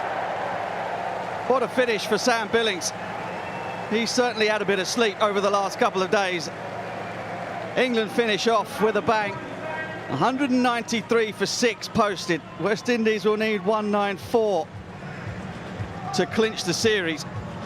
What a finish from Billings. 75 runs off the last 5 overs. Plans didn't go to plan, obviously, for the West Indies. But fantastic finish from England. I think they'd be happy with that score. And they finish off on a very, very strong total. 193 for 6, up at 20. Well, entertainment all round here at Kensington Oval as the sun sets in Bridgetown, Barbados. Roy got England off to a flyer, 52 from 42 as they adjusted their sights depending upon conditions. James Vince got in as well, for he was dismissed by left arm spin again in the series. Moeen Ali then played an absolute blinder, 63 from 28, his fastest 50 in T20 cricket. And then Sam Billings was able to add a coup de grace at the end of the innings. 2 sixes off the final over from Jason Holder, and that has propelled England to 193 for 6. Holder, who had been so good up until his penultimate over, 3 for 44 for him. Mario Shepherd with 1 for 40. There were plenty of wides knocking around for the West Indies as they tried to adjust their line away from the short boundary. Outstanding once again from Kieran Pollard, who in the midst of the carnage took 1 for 23. All right, England will be defending 193. West Indies, if they want to close this one out, will have to go great guns on a surface I think that England would have learnt a lot about, having batted first on it. Right, Ian Bishop, who have you got? Moeen Ali with me. Moeen, 63 today, half century. What was the key to it? I think give yourself a bit of time. I actually felt from not being able to hit the ball to then all of a sudden finding the middle, and I think that sort of pitch, it is a good pitch, but you still have to give yourself a bit of time, and that was the key today, I think. In saying that, as leader of the team, without giving away any industrial secrets, what's the key for your bowlers? I think sticking to a plan. I think we've kind of moved away from a plan. Stick with it, see how we go, and obviously early wickets is massive, so hopefully get those early wickets and just hang in there. there may be fans at home and here at the ground. There are thousands of them here. How significant is this game for you? It's huge. I mean, with the sort of younger side, and to stay in the series, to keep it alive is massive. But we know West Indies batting is strong, powerful, and we got to stay in the game as long as we can. Thanks for your time. Always, thank you.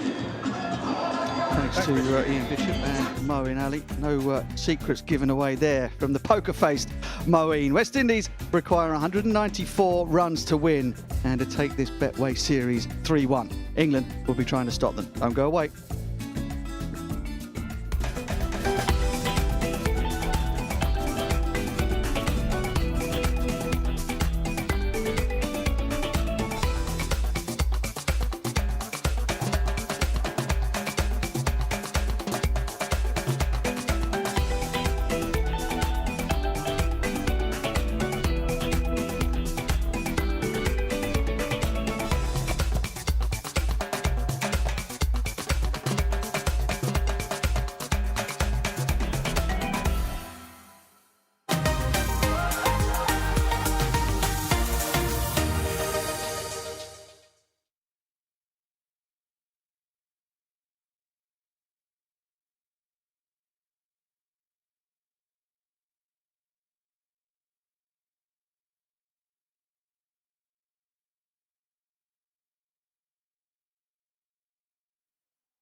An excellent looking scorecard for England. Jason Roy with his first half century of this 5-match Betway series. James Vince in partnership with Roy got England off to a really good start in the first 10. Then Moeen Ali came in to supply the fireworks towards the back end. Not only was there some brute force in this, there was also some of the most gorgeous bat swings you're ever likely to see from England's stand-in skipper. That being one of them. At 18th over of Jason Holder, Moeen Ali took for 28. Could well be the difference between the two sides in the final shake-up. And that was the prettiest of the lot.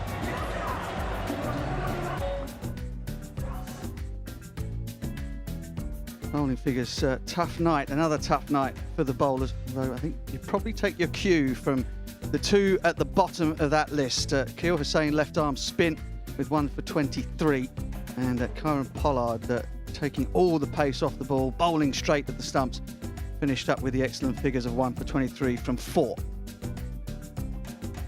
England had a quiet power play. It was the 5th over that things really started to get going for Roy and Vince. But then at the end there, they really piled on the pain. for the West Indies. England have only lost once after scoring a total of this size, and that was all the way back in 2018 against India at Bristol.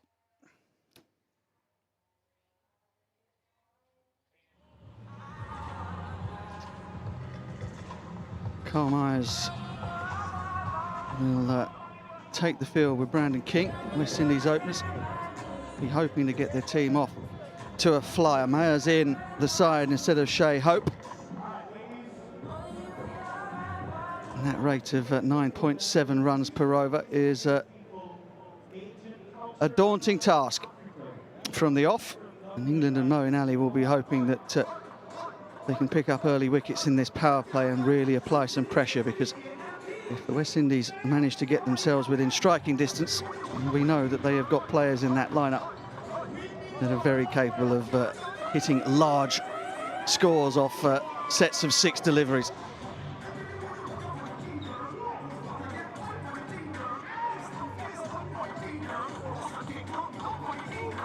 Record chase at Kensington Oval remains 155. All the way back in 2014. Although England and West Indies have both got close in the last couple of T20 internationals. There's confirmation. England, as I may have mentioned before, only once lost after putting a total of this size on the board. That was against India, who chased down 198 at Bristol back in 2018. So some records will need to be broken if the West Indies are to carry this one off and win this 5-match series 3 games to 1. England will be hoping they can level things up and send it into a decider on Sunday afternoon here in Barbados. Just a 67 for Brandon King. High-class young player, enjoying the opportunities at the top of the order for the West Indies. Carl Myers in the infancy of his international career, with a strike rate just below 140. Chris Topley has been outstanding in the series thus far. Certainly be England's go-to man in terms of taking wickets with the new ball. Swung it, he's bowled relatively quickly as well, and has become a real potent attacking force at the top of the innings. 2 wickets for 24 in the 3 matches so far.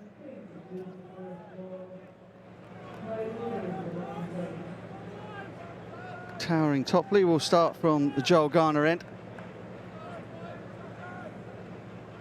You have Brandon King in his sights, and he's got a slip in place. 2 fielders back outside the circle in the power play, a 3rd man and deep backward square leg. So things are relatively orthodox for England as we await to get underway here. Well, strap yourselves in wherever you may be watching, because this could be a lot of fun. Stacey Ann King, good to see you. It's going to be an interesting chase for West Indies. Brandon King in 3 games has just 150 score and 2. He didn't score in the 2nd game, and the 3rd game just scored 4 runs. So he's going to be eager to give the team a good start as well. Kai Mayers coming into this game would be looking to do same. Early swing for Topley.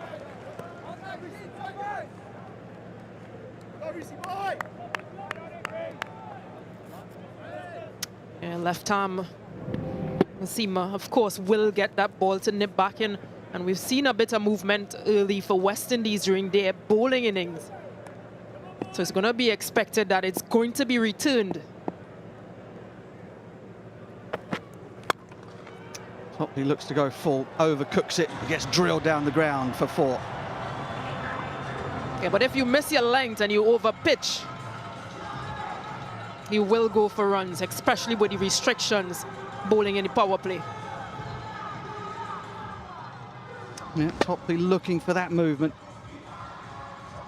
Suppose in the first 2 or 3 overs, while this Kookaburra stands a chance of swinging, you'd be better off trying to attack the stumps and getting it up there. You can excuse that.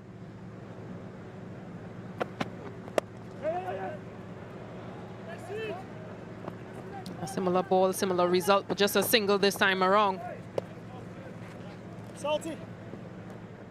Be interesting to see if England and Moeen Ali are as preoccupied with defending the short boundary as West Indies were throughout their innings. I felt that at times they overcomplicated things during England's innings, and it all seemed to be about that short boundary. Yeah, and give away a lot of offside boundaries as well.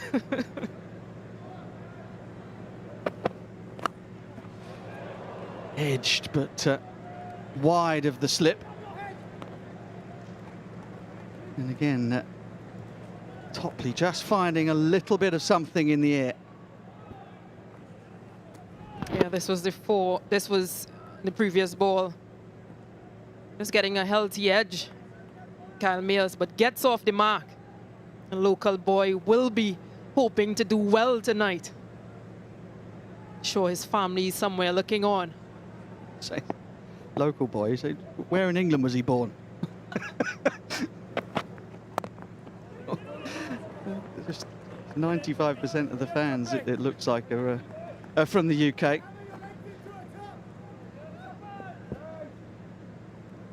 Yeah, they're enjoying cricket, they're enjoying beautiful Barbados, they're enjoying everything here. The atmosphere is really nice, having crowds back into the stands to support cricket. Yeah, a lot of suntan bodies out there. People enjoying the lime here in the West Indies. Yeah, good finish to the opening over. 6 without loss.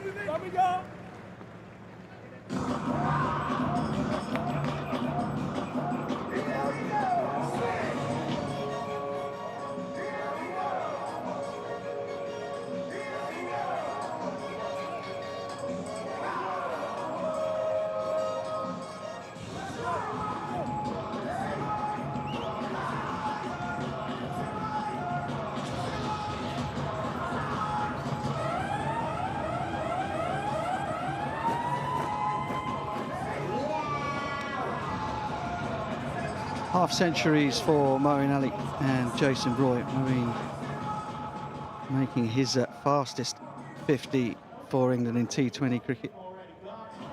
24 deliveries for him, including 4 sixes in a row off the bowling of Jason Holder.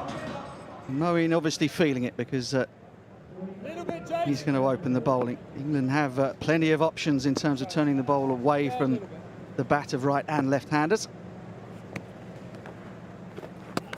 Moeen does that immediately to the left-handed Mayers. Yeah, that's a beautiful ball bowled.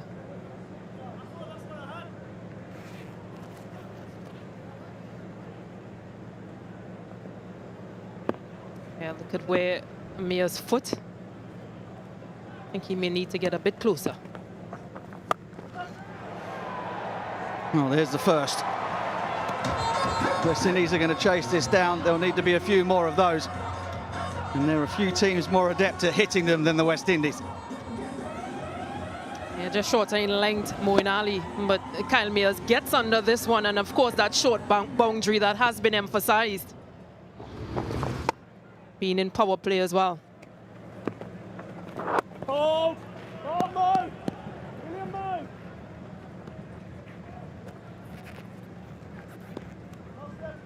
Yeah, Moeen, first time we've seen him in the power play this series, I think, and that's simply because Mayers is left-handed. Fancies that matchup against a left-handed opening batter. And now, of course, he can turn the ball towards the longer side of the ground with the wind blowing across from the eastern direction, holding the ball up as well. Hey, bold! Yeah, and a heavy offside field is set. There's no one out on the boundary on the offside, but everyone else is on that ring just waiting.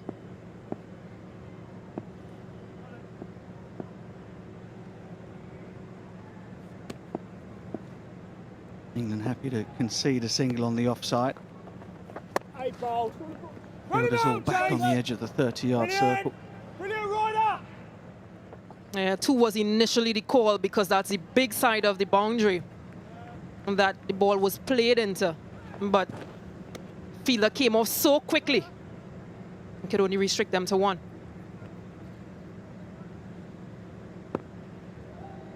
Slip back in place.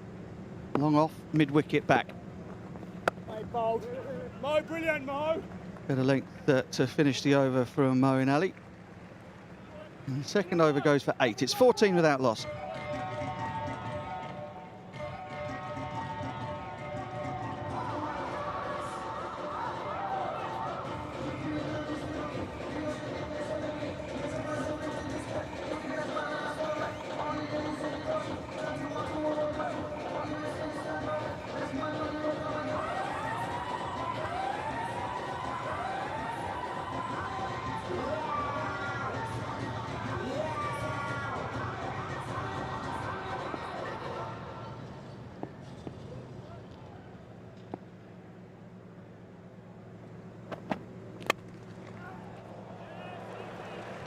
Fielded excellent cover from Phil Salt. Just a reminder, if you're just joining us, of the 2 teams. West Indies made 2 changes, won the toss and decided to field first. Shea Hope missed out. Al Mayers comes in for his first appearance of the series. Drake's in for Fabian Allen, and England made 2 changes. Brooke and Garton out, Billings and Jordan in.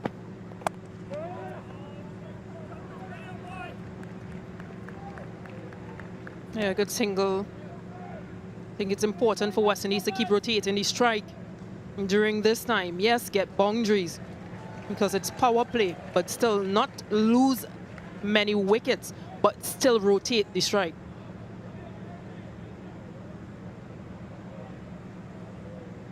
Too often they depend on power hitting in the end.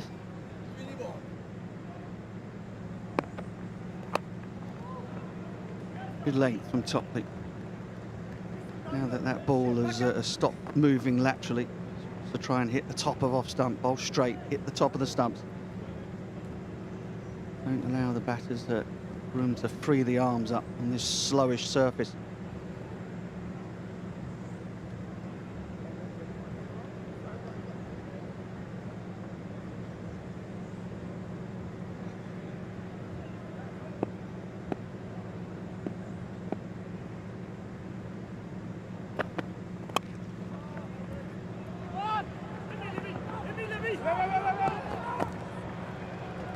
Running was a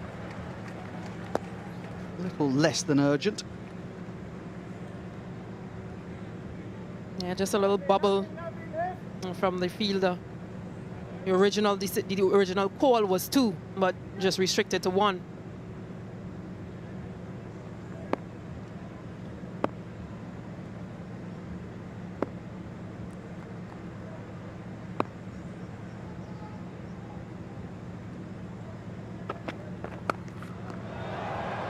Oh, crunched away. It's a really good shot from Mayers. Quickly onto it, big tall man, Topley. Oh, rather sat up in front of him, and he belted it over mid-wicket for 4. Yeah, not afraid to take on that short ball, Kyle Mayers. Gets on top of that one. And of course, with the restriction, just 1 fielder out there. Good placement.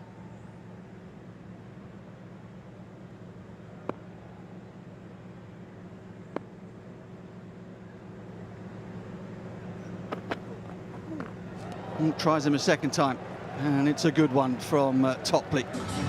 2 fielders back for it as well. Third over, gone, 21 without loss.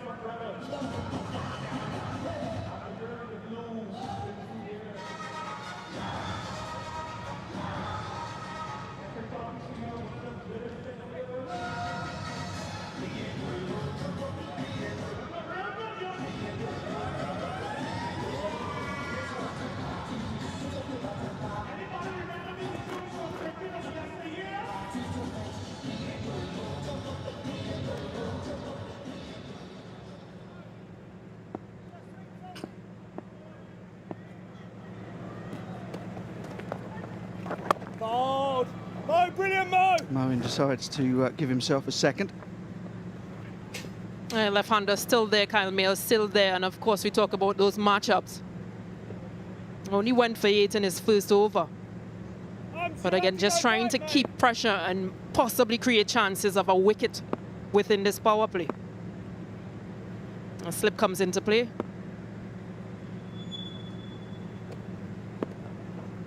Oh, no, that's awesome, though. Brilliant, Mo. Yeah, good length again. Mayers is trying to give himself a tiny bit of room outside leg stump.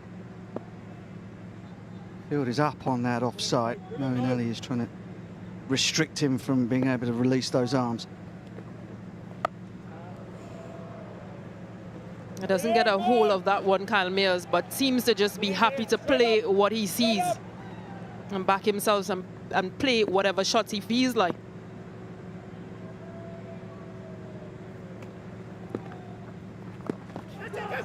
Where's that gone? Well, they got caught up in the gloves and the midriff of Mayers. The question would be, did he get any bat on that? Went up above the peak of Billings' helmet. Wouldn't have been able to see it at all. Down the ground, and oh, that's gone. Beautifully struck by Mayers.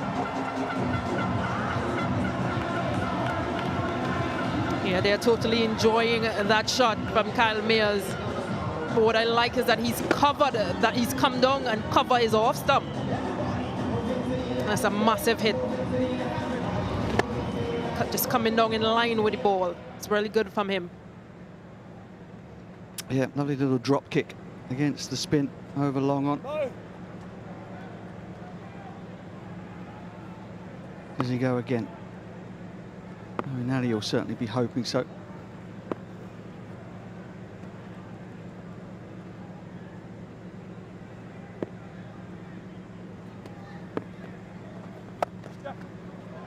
Played.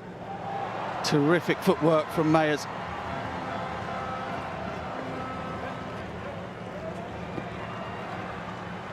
He'll come back for a third. He'll keep the strike. And that's the end of the 4. 31 without loss.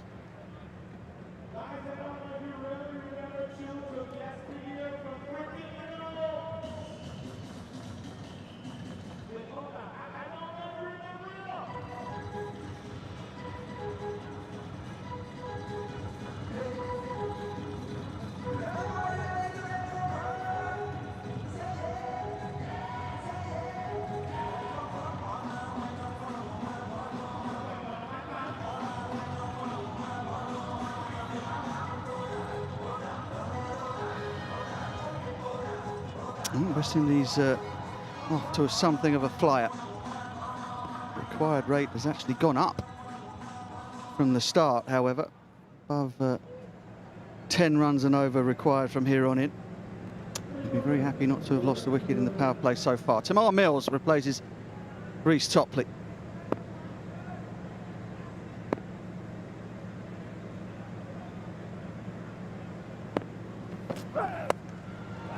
Width.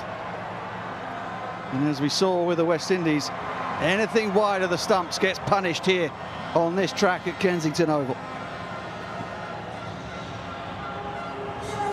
Yeah, again, restrictions because it's the power play, but given width, as you mentioned,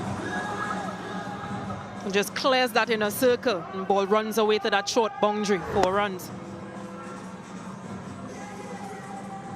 Yeah, not been at his best so far in this series, Tamar Mills. A little bit of trouble controlling his line and length. Pace hasn't been right up there at his quickest either. He's under pressure from the start here.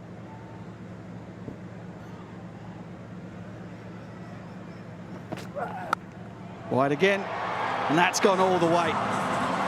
That has been given the treatment.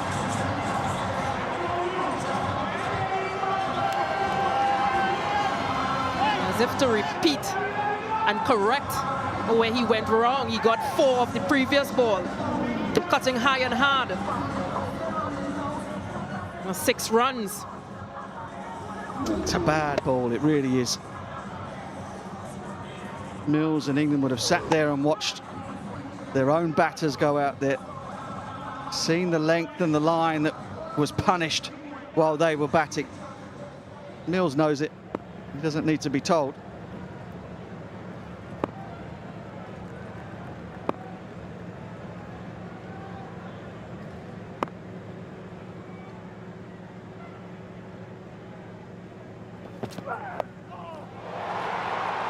Fabulous. Fabulous.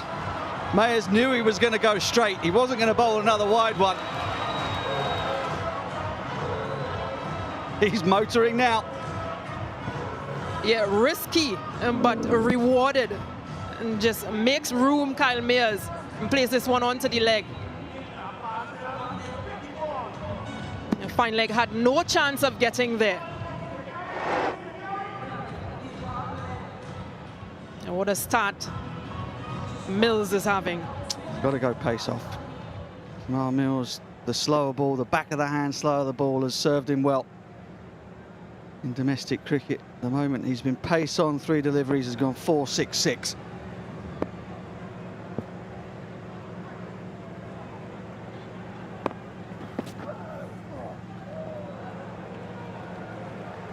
There you go.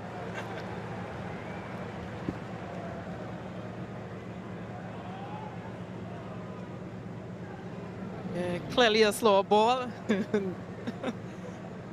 And Kyle Mills doesn't read that one at all. But good comeback from Mills. It's been expensive. It's gone for 16 so far in this over with 2 balls to go.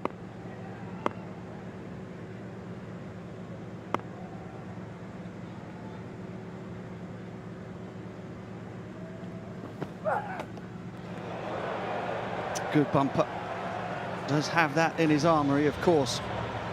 Capable of bowling up to 150 kilometres per hour. He's a bit short of that at the moment.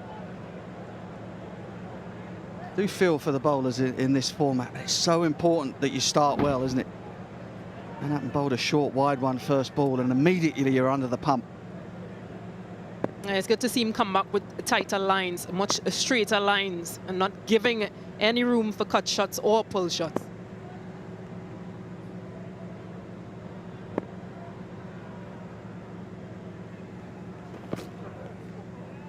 Good finish. Well, 4-6-6, first 3, ... the second. 47 without loss.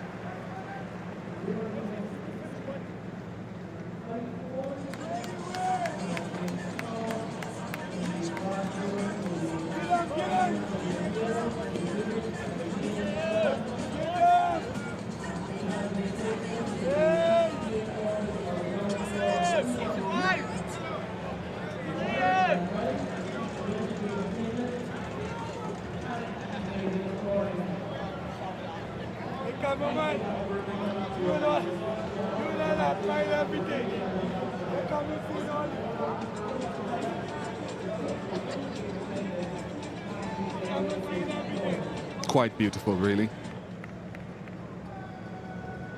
9 off 11 for Brandon King. Change in bowling. Chris Jordan back in the 11 today.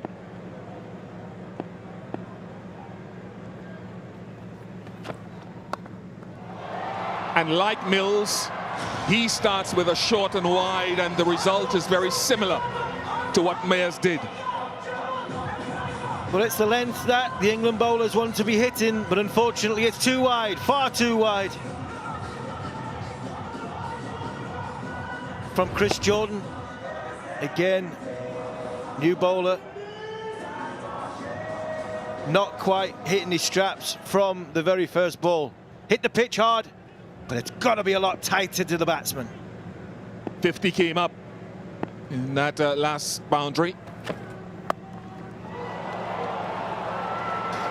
You know, going forward, there's something about the few deliveries that King has played. And it's not a precursor to whether he'll get a big score today. I'm just saying, sometimes in this format, he loses his shape. He backs away and tries to force things. I prefer when he stays in control of these types of shots.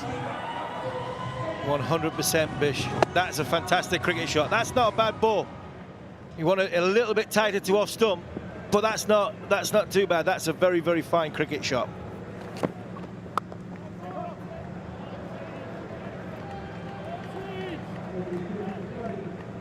Adil Rashid will come on outside of the power play, and once again, he could be the key man. Owen Morgan tends to use him just outside, or the last over, or just outside the power play. Or sometimes he goes, keeps him up his sleeve for later on in the death. I think Moeen Ali needs to get him on to break this partnership.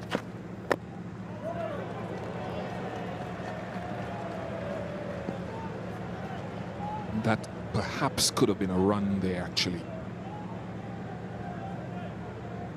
All of those sorts of little things are learning experiences for Brandon King and his new opening partner, Kyle Mayers.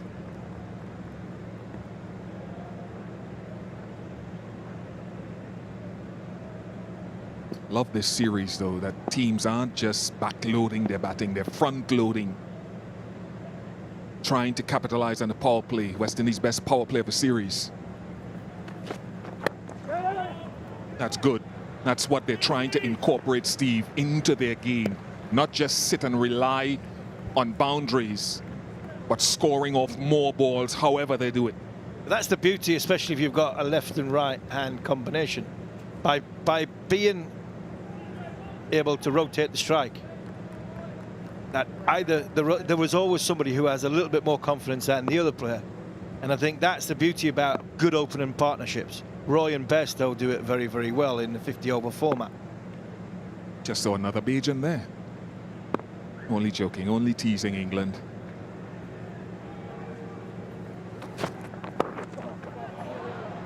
Chris Jordan's good friend, his brethren, Jofra Archer.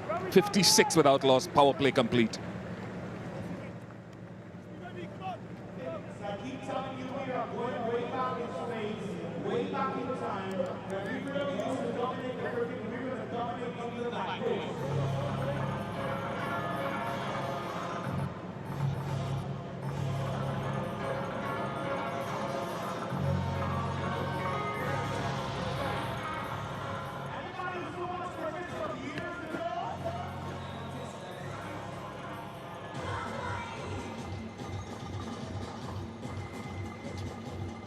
A new name at the top of the innings for the West Indies in this game. Kyle Mayers partnering Brandon King, no Shea Hope. And I think from what I saw of Kyle Mayers when he was elevated at the top of the innings in the CPL last year, he showed enough to get this chance opening the batting.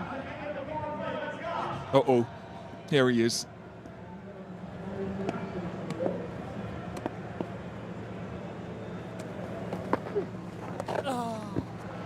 Good touch. Very good from Brandon King, very controlled. No risk there at all.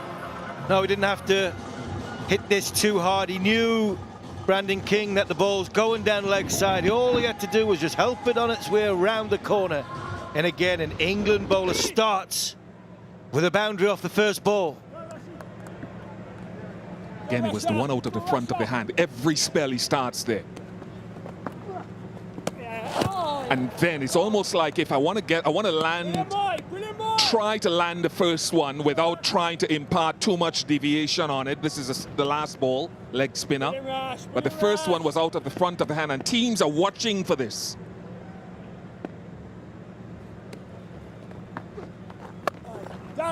Let's go back to it again. Come on, boys. Come on, boys. So all these analysts are sitting in the dugouts and looking at patterns, and they'll be saying to guys like Brandon King, look for the one out of the front of the hand when Adil Rashid comes on. Yeah, it's like a comfort ball for Adil Rashid to get him into his spell and get him into the game.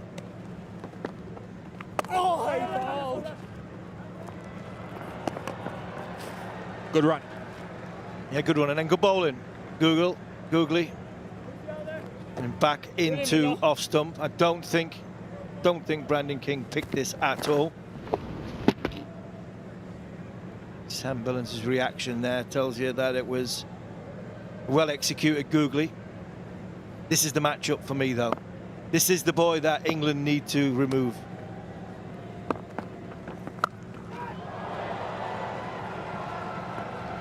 Good fielding.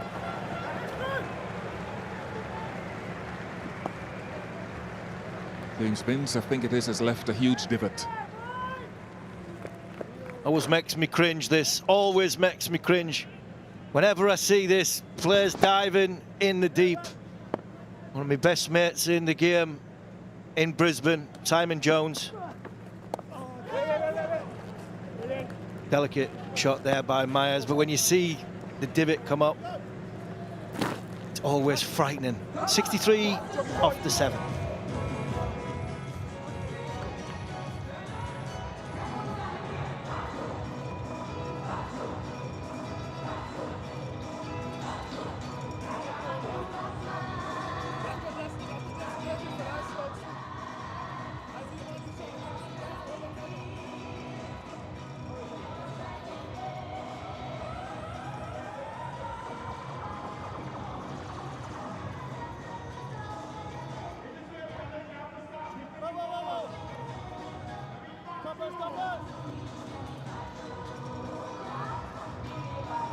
England were 57 for 1. The West Indies ahead in terms of runs, and the wicket has not fallen yet. We talked about no, as Moeen Ali comes back. I wonder if Brandon King will see this as him taking responsibility against the off spinner. Maybe not. Into the gap. Hit me! Hit me! Just one for England. For viewers who may not know Kyle Mayers, he scored that double 100 to help the West Indies win in his first Test match in Bangladesh last year. His dad, actually, Shirley Clark, played age group cricket for the West Indies and is the coach of the Windward Islands Volcanoes. Salty, not too much. And has done sterling work, his dad, Shirley Clark, here in Barbados as well as a coach.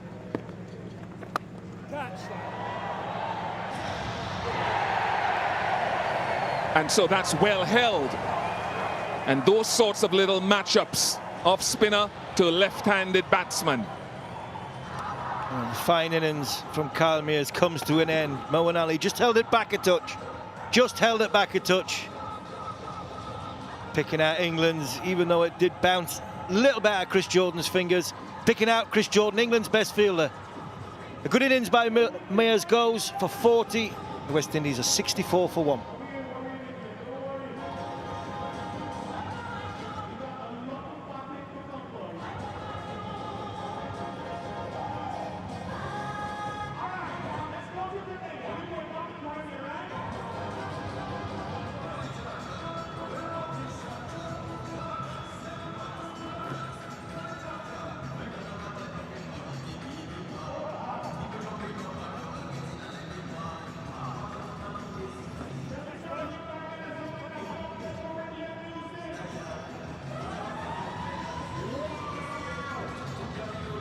One left-hander replaces another after his half-century in the last game. Pooran comes to the crease.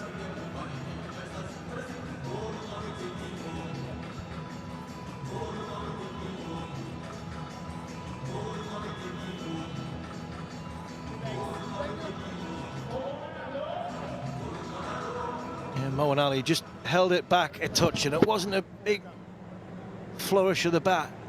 So Kyle Mayers just trying to guide it over the top of Chris Jordan, unsuccessfully though. Go, Barry! Go, Two's the Barry! call. And two they get. Great running by Nicholas Pooran. I thought Nicholas Pooran and Rodman Powell on Wednesday ran absolutely beautifully, but we see again, I think Mayers you could see the body wanted to come and hit that on the leg side, but his hands, he just tried to open up, going against the grain, not quite get enough on it to beat Chris Jordan. Oh, Mo. But I thought the energy that Pooran and Powell had on Wednesday in building the innings was something which was fantastic. And I thought that's the best I've seen Pooran so far time the ball in the series.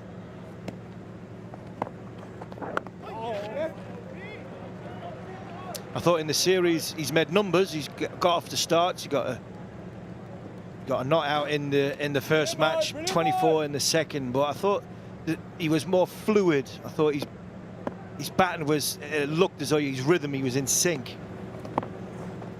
Fouled. Good over from Moeen Ali, a wicket, and 3 off it, 66 for 1.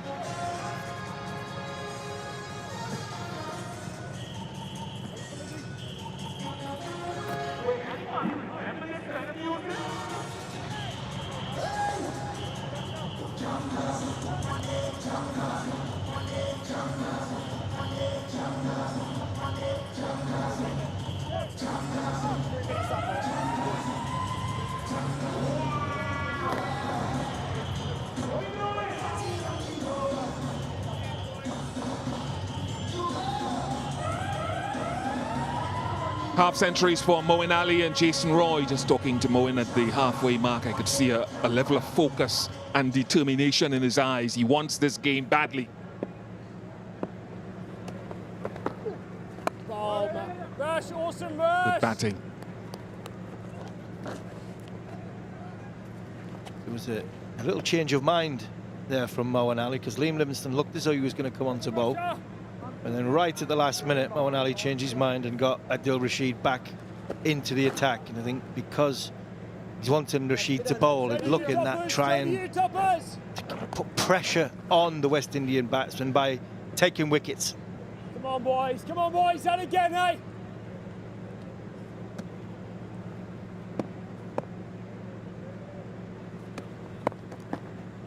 Oh!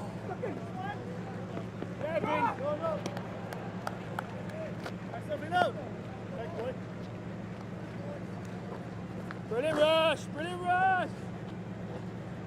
Brilliant, Vinny! Awesome, boys, hey! 2 and 3, yeah. Come on, happens quickly.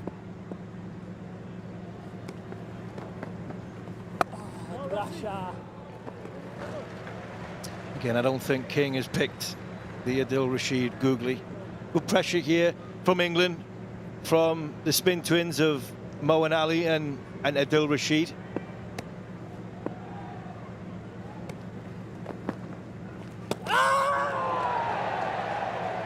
Goes upstairs. You're good. Thanks, Leslie. Review for Stumping. TV umpire to director. We have our umpire's review for Stumping. Front foot check, fair delivery established. Can you give me front on first, please?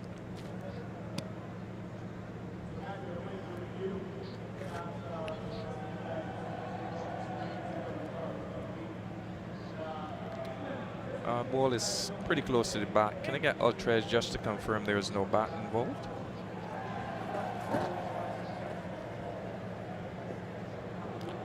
Yeah, I'm satisfied there's a gap between bat and ball. Flat line as the ball goes past the bat.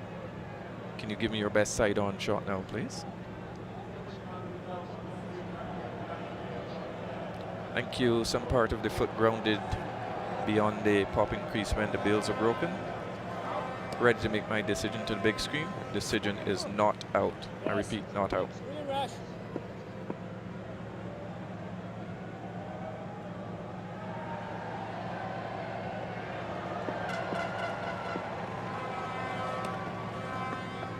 Oh, what's that?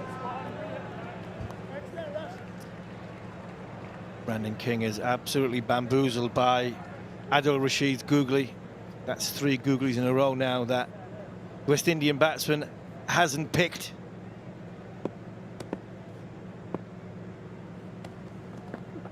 Up old rush. High class, boy. 9 overs completed, just 3 off that last over, 69 for 1.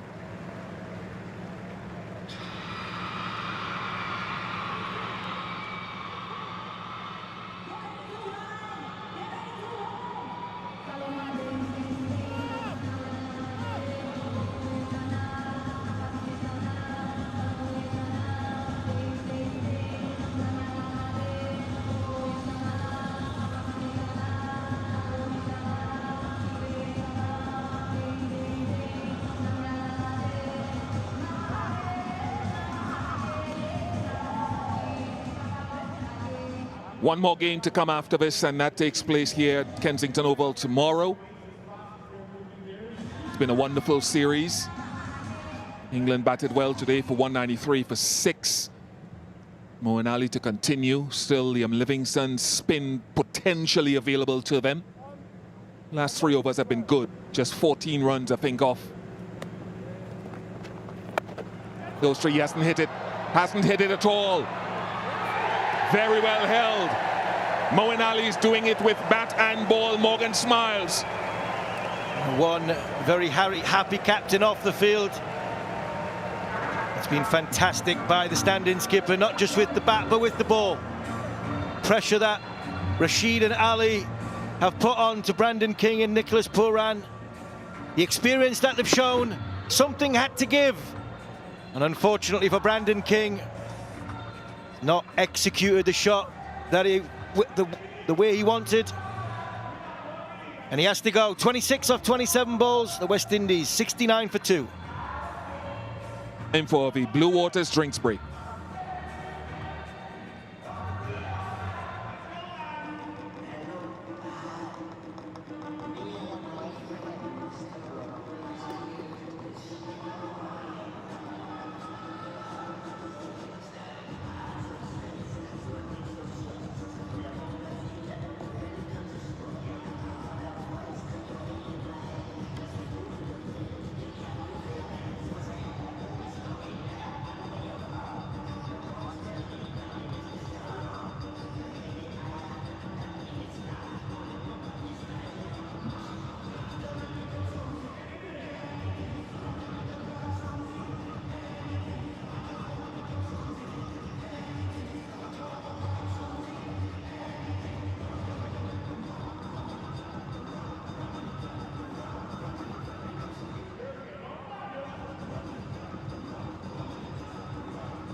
Robman Powell joins Pooran. They had a wonderful partnership last game. Murray, yes, Murray. This is very fresh now. Hey, ball. Brilliant, Mo. Saying something had to give. Rashid and Ali put a lot of pressure on the 2 West Indian batsmen. Brandon King quite get enough on the ball. Picking out Phil Salt just a couple of meters in. Come on, boys. From the boundary. Come on, lads, let's Coach go there, been out in the middle during the drinks break, talking to Nicholas Pooran.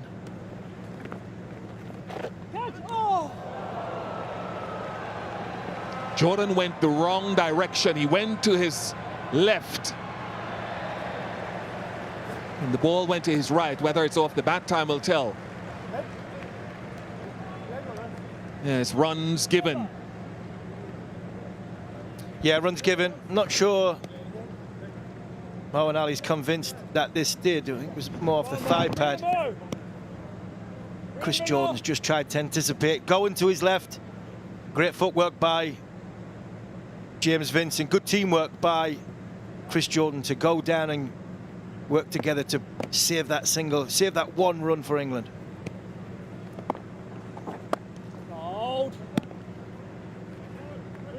Brilliant, Mo. And West Indies identified an area in their batting 3 matches ago, over 7 to 10, where they were struggling.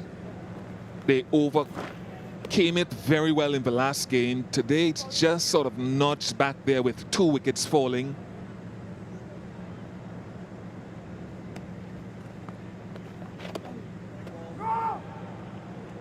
for about 18 runs so far. And I think that's a little bit of an experience, Bish. I think we look at what we look at that period and that passage to go.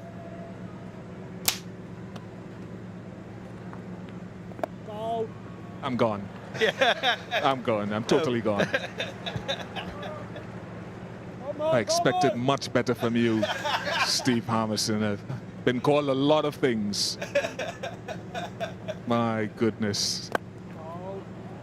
Anyway, thank goodness it's the halfway mark of the innings. 76 for 2.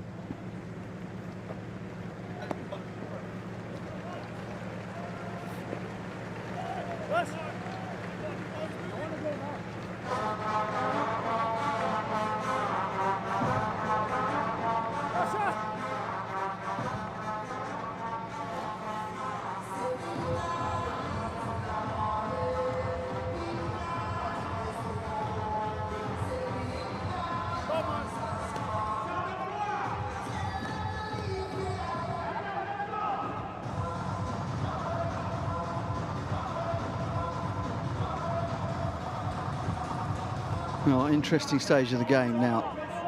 West Indies have looked to play out Adil Rashid, not to allow him to take big bags of wickets. For me, I would have pulled Rashid out of the attack, and I'm guessing that the only reason he's going to bowl a third over here, the 11th, is because he's got Rovman Powell in his sights. Kemar Roach, he was sat next door having a chat about what we'd do next, and as soon as Rovman came out, we were talking about bringing Livingston in and maybe saving a few Rashid overs for later. But as soon as Powell came out, you went, no, go pace, go with Mills. Yeah, I think that from the last game, I think he started with spin and he got flowing, and that went straight into his innings. Gets past him, gets past the man at backward point. Livingston is quick. So you'd have hit him with slower balls and bouncers from the big left armour rather than spin, yes? Definitely. Obviously, he's a big wicket after that brilliant 100 in the last game. I'll try to bring some extra pace and see if I make him uncomfortable to get that wicket.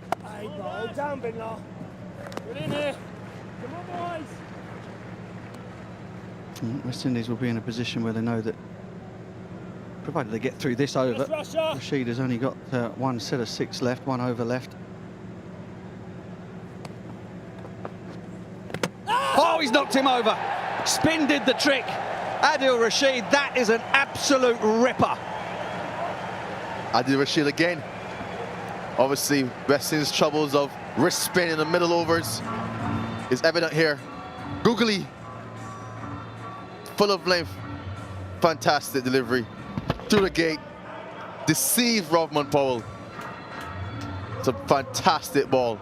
Even surprised himself, it seems. But Rovman goes for 5, and West Indies are 78 for 3 after the 10th over.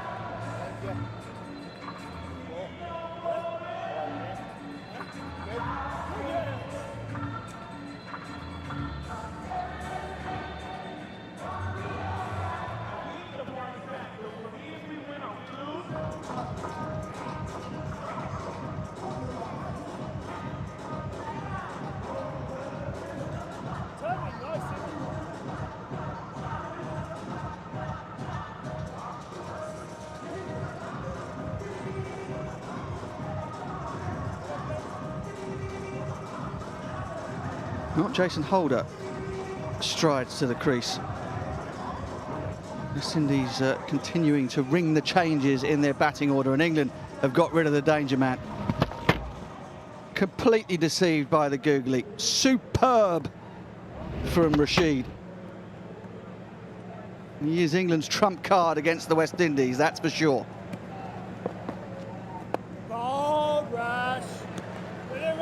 Yes, surprised to see Jason Holder here at 5. It could be a good move. He's quite a pretty good player of spin. Maneuvers the ball well with his long levers. I hope he gets going tonight and obviously put on a masterclass for us. Ball has just spun straight into the hands of Moeen Ali at slip. No edge, 78 for 3.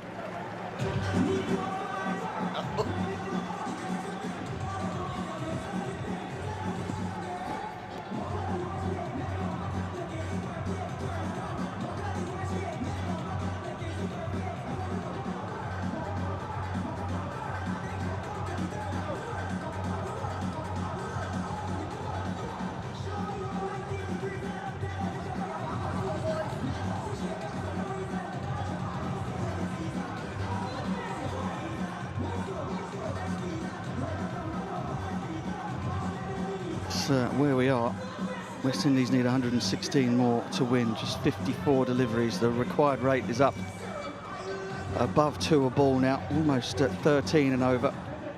Moeen Ali is having a night out, that is for sure. Batted magnificently for his 63. And his 4 overs have brought him 2 for 28. Now it's Livingston's turn. Yes, Liver! Yes, Liver! Now it will be interesting to see what England do with Adil Rashid. Are they going to bowl him out, see if he can pick up another wicket? Or will they drag him and save him for one a little later on? Yeah. Interesting. I probably will let him finish, send that run rate as high as possible, and then back your experienced bowlers in CJ and Mills to come and finish the innings, or he can hold for one. We'll see. Yeah, I'd drag him, I think.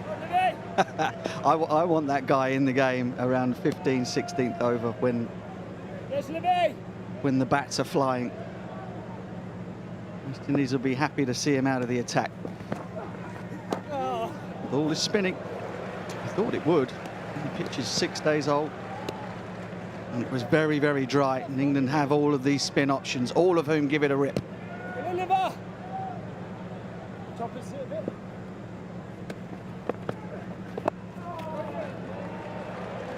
Seems like he ran a sweep there, Jason Holder. But Livingston is no slouch to the ball either. He has been very economical around the world. His bowling has proved to be very handy, and he's on now. Yeah, he's a huge all-round option to this England T20 team. When England have the likes of Butler and Bairstow to pick from, Morgan back from his torn quad, some big decisions to make as to who gets in that top order for them, that top 6 or 7. Livingston is a must.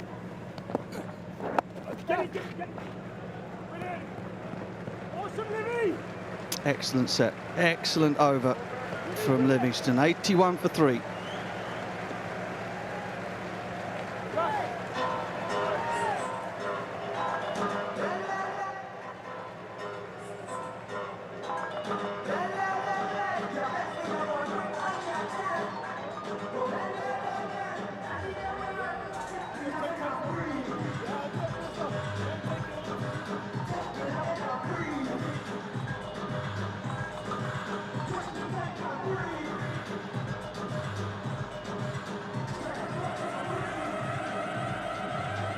Well, Moeen Ali sees it similarly to myself. Chris Jordan comes in to replace Adil Rashid. He got off to the best of starts, bowled a short wide one first ball in his only over that was cut away for 4.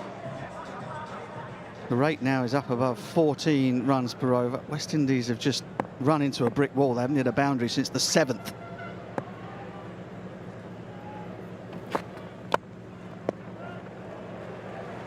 Since the 7th. Wow, it's a long time. And this has been the reason, really. Rashid and Ali have turned the ball. Brandon King was unable to pick the variations. Didn't spot the googly at all. Rodman Power, well, he was completely bamboozled. And the ball is turning more and more as it gets older.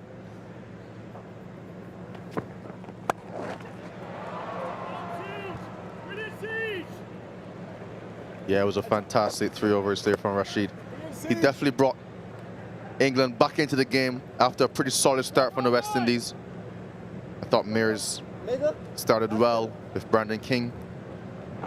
And after that, then he came into the play and produced some very good deliveries, getting to spin quite sharply. And now West Indies have found themselves of a required run rate of 14. They're up against it now.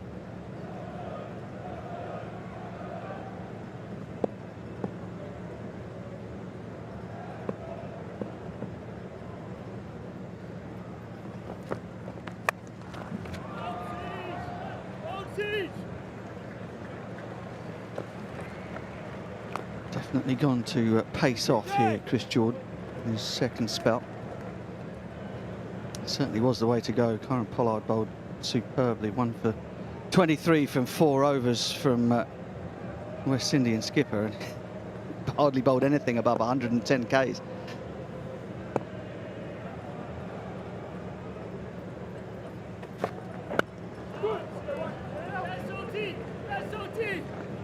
Slow into a slow pitch.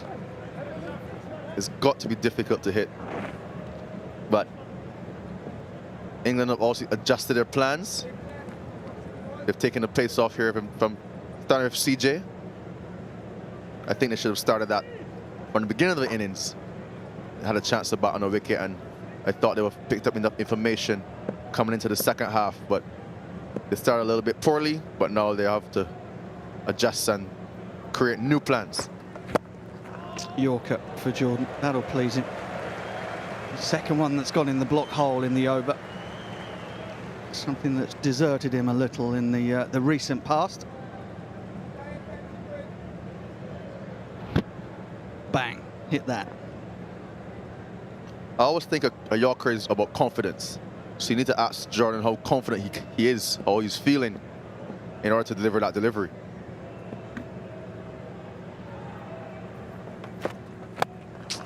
Goes in the hole again. That's excellent stuff from Chris Jordan. Very good indeed. 84 for 3.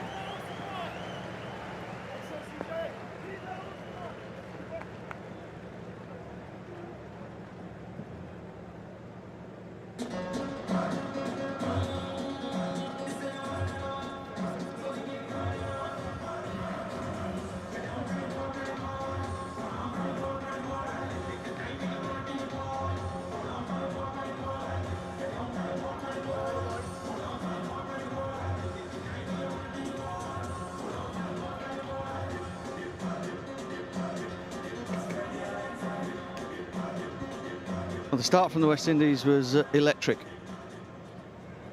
The Manhattans have been tumbling since the power play, and it's been spin that's done it for England. Oh, shot. Oh, shot. Power, serious power. They're going to go for it now, and no better person than Pooran at the crease to get it started. Yeah, rakes up above 15 and over. There is simply no room for patting it around anymore. They have got to go.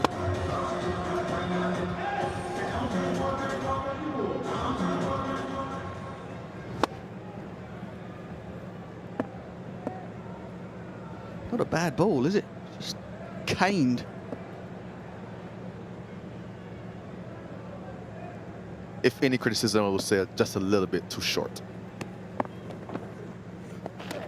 You're a harsh man, Kemar wrote.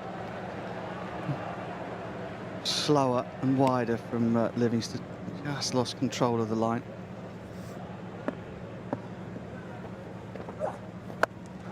Oh, that's gone miles. That's gone miles. Throw it back from the harbour. Out the park. Many, many miles out the park. He got really under that one. Very, very, very short side. And he put everything into that. That's gone many, many, many a mile. We've been treated in this series to some stunning displays of ball striking. People complaining about small boundaries and big bats, etc. But the intent and the strength of these players.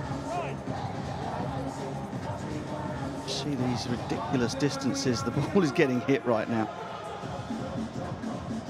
Fabulous to watch. They're having great time here on the beach at Kensington Oval. Saturday night is party night in Bridgetown. And there's always a party in Barbados somewhere. And it's right here at the moment. Where's my invite been? I'll let you know where later.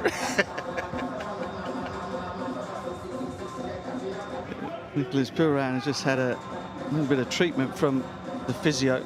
It's one of the dangers of the modern players. They swing at it so hard, popping ribs and bursting intercostal muscles.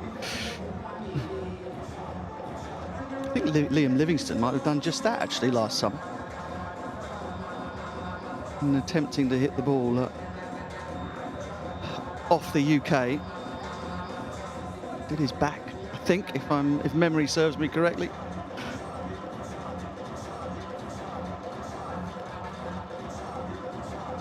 Rate's just come down a little bit, those 2 sixes.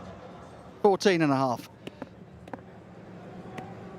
What's Livingstone's comeback going to be? Wide again. Went wider.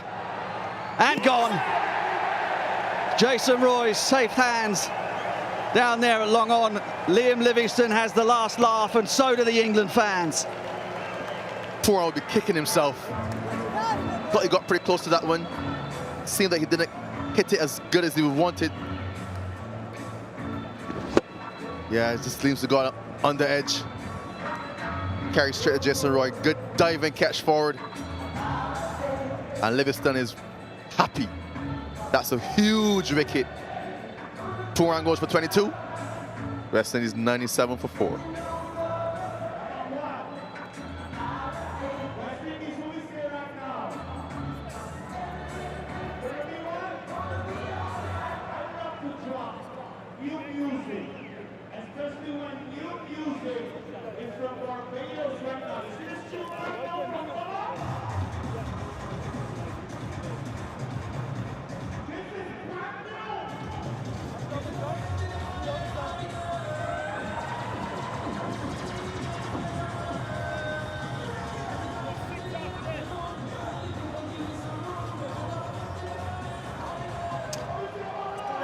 Well, a big target requires a big man, and there are a few bigger in the world game than Curran Pollard.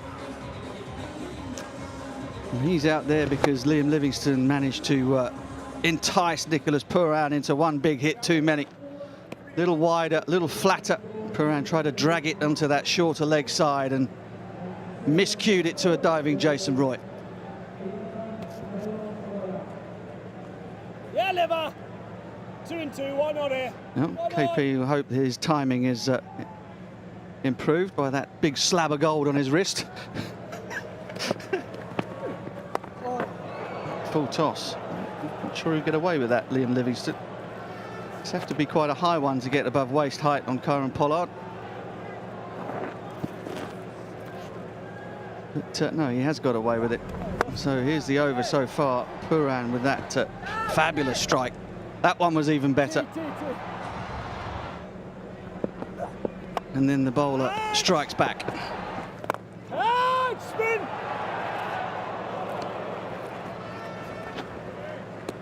All 4 wickets of this innings has fallen to spin so far. Just shows you the troubles that West Indies have been having in terms of that middle overs and rotational strike and getting out of those overs with the wrist spinner. What a delivery that is.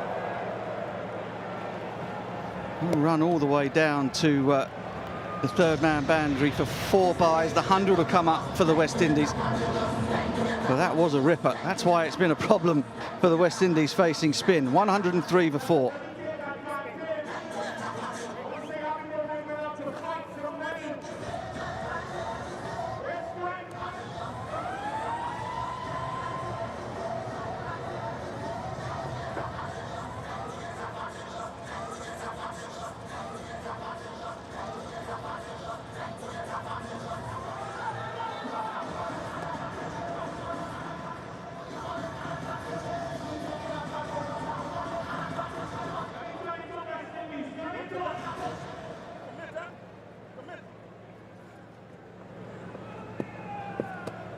Rashid is back. And he's nailed that. Bounces off the West Indies dugout for 6 for Jason Holder. Long levers.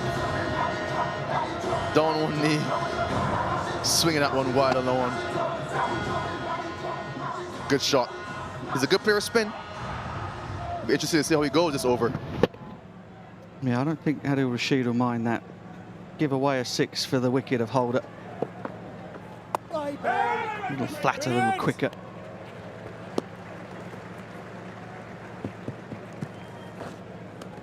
West Indies need at least 3 boundaries and over from here. Darren Bravo has got the lead boots on, is diving down the order. Oh, there's another one. There's another one. Oh, this has been a 6-y series so far.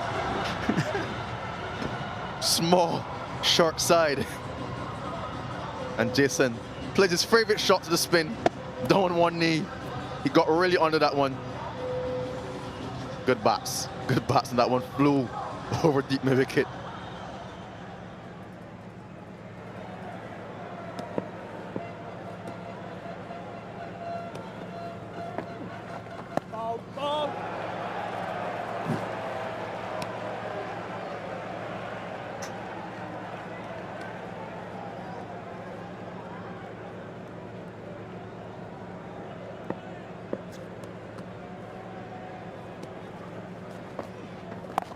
Ball rush! Does he find the gap? No.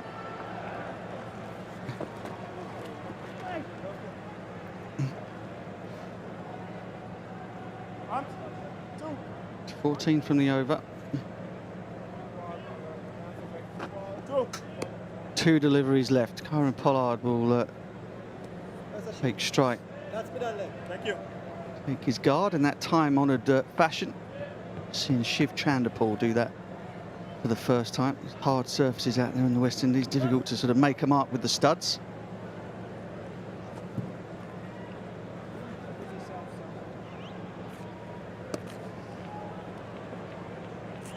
Does Pollard go, or does he take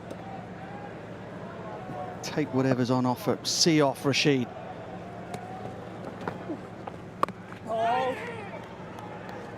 I think he's got to go. There's not much time to get yourself settled here. The run rate required is 14.7. As you said, you need at least 3 boundaries per over to get yourself home. So there isn't much time to get settled and get yourself in. You got to go from ball 1 and try to get that run rate down.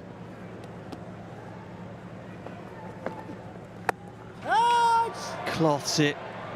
Won't make it out to Chris Jordan. Single to finish the over. 16 runs from it, so they get the required rate. And with 5 to go, it's 119 for 4.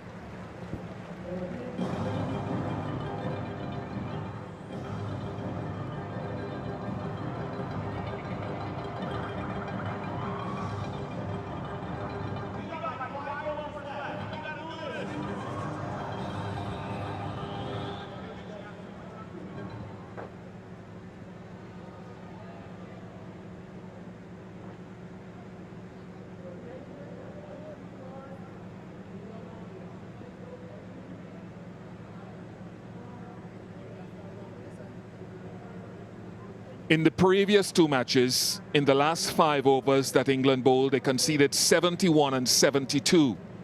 The West Indies need 75 from the last 5 tonight. Have England learned their lessons?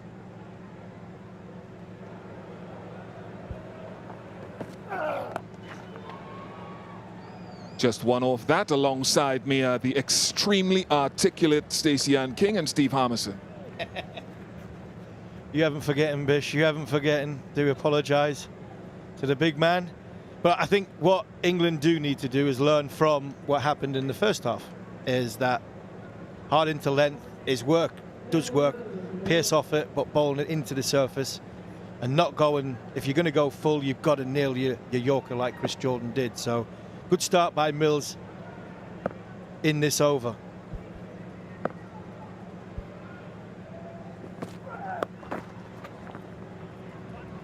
And he's been backed up by good fielding as well.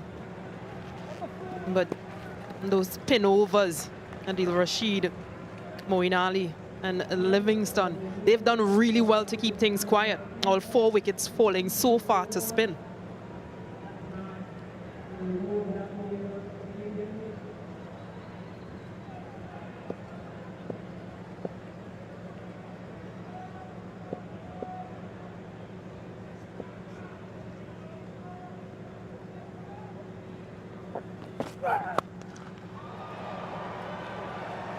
Wonderful striking. It was in the slot with pace on.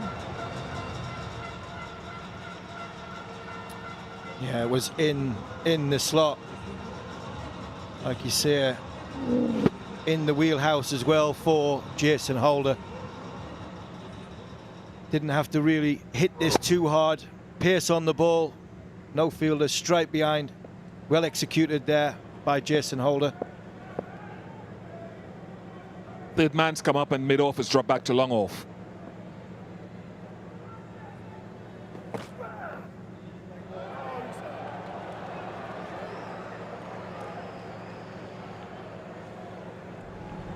Here are the wickets.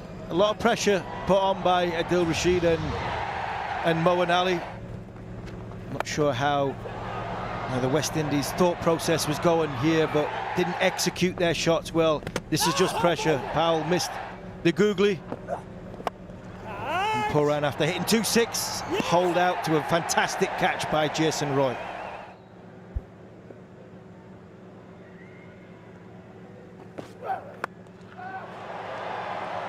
Long levers of Jason Holder gets another one across the boundary. They're really putting on a show, Jason Holder. Much needed runs for West Indies. They still require another 62 from 26, but this is good connection. He's been playing a blinder of an innings so far. He'll need to do this a little bit more, and Kieron Pollard may just have to come and play as well. This is a lot straighter from Tymal Mills, and the ball before was given a wide. I'm not actually sure it was a wide. I think it was quite tight, and because of that, Mills has had to go that little bit straighter because of what happened the ball before, and that brings it into the wheelhouse and to the arc of Jason Holder. Land safely. I'm looking to the other end now as well, depending on how this over plays out. 4 more overs. Reece Topley, who's been good across the series, has a couple up his sleeve. Is he the go-to man? Yeah, I think it is. I think Chris Jordan will be another one that Moeen Ali will look at, who bowled a fantastic over in the middle of that 5 or 6 over spin from just after the power play. Executed and nailed 2 very, very good Yorkers at the back end of the over. So I'd imagine they'll look to Jordan and look to Topley to finish the last 2 overs with an over a 2 of Mills in between.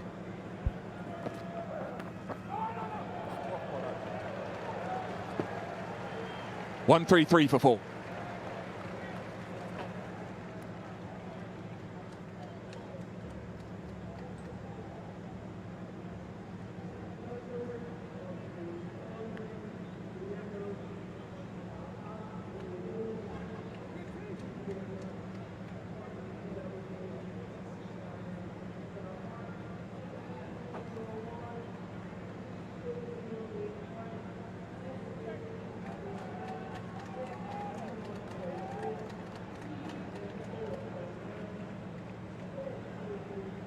So this is just a match summary of how things have been going so far. West Indies still require 61 from 24. Seems like Chris Jordan is back into the attack. He's only bowled 2 overs so far.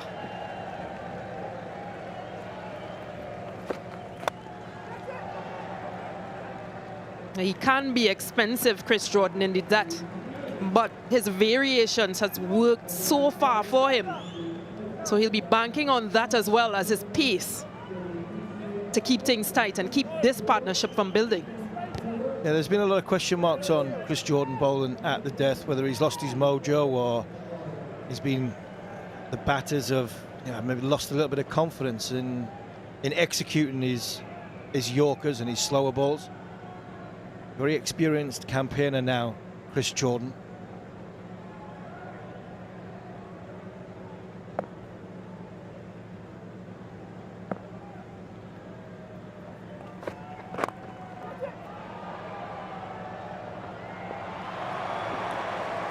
Outstanding work on the boundary, we think. It's definitely a good effort from Livingston. Whipped off the legs of Kieron Pollard.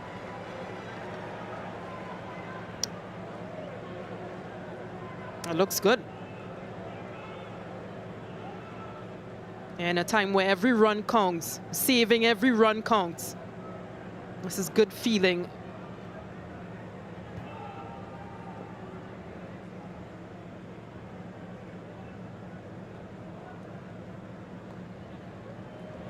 Just 2 runs, no boundary, good work by Livingston.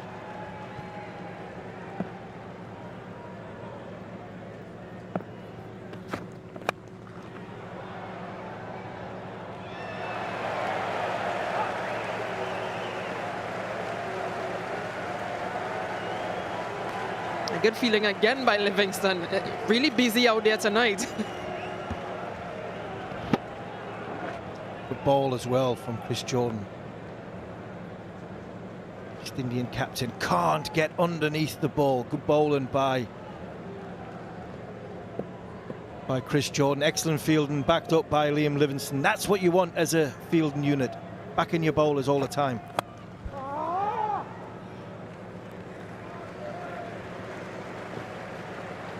Yeah, you can hear the moan from Jason Holder, just not getting enough on it.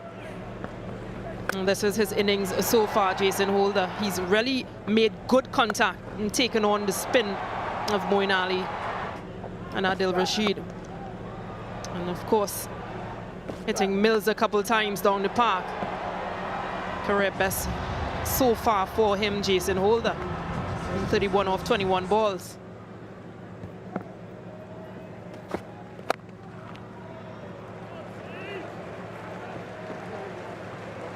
Yeah, they'll be quite happy with just these singles.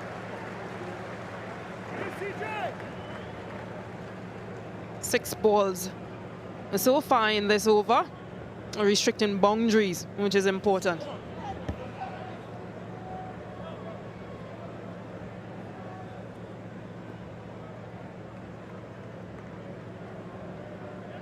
How does he finish?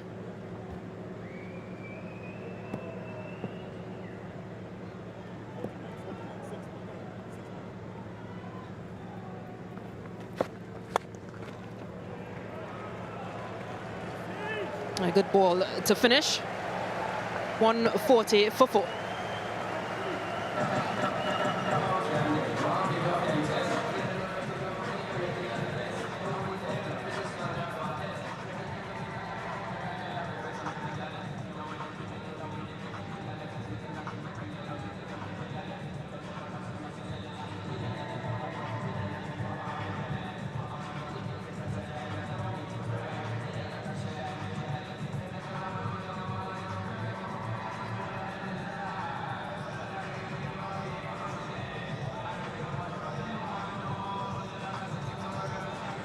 .54 required. West Indies need a big over. Reece Topley back into the attack. Once again, his dad, Don, is located somewhere over in the Greenwich and Haynes stand as he's been throughout the series. Reece has bowled well.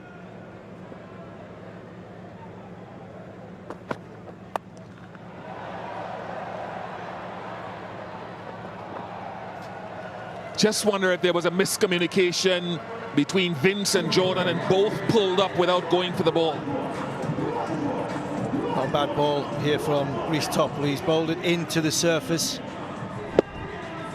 Jason Holder goes and then has to just hold to himself and then go again. Mix up between the England fielders, allowing the ball to go for 4. Interesting, Reece Topley is bowling from the Malcolm Marshall end. The majority of his overs so far in this series have been from the Joel Garner end. Not enough. Topley strikes again. He's having a good series, and Jordan is everywhere. Yeah, this seems to be the story of the night. Just not getting enough. On this one, Jason Holder. Yeah, just not getting underneath that delivery.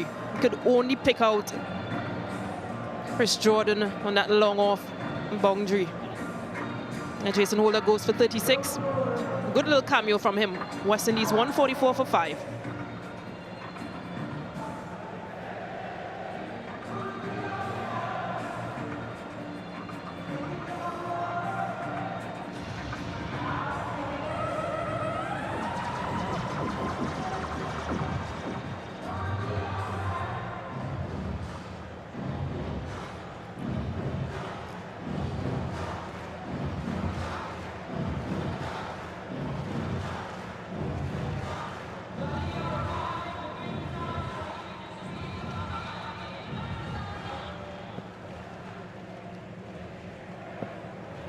Pollard.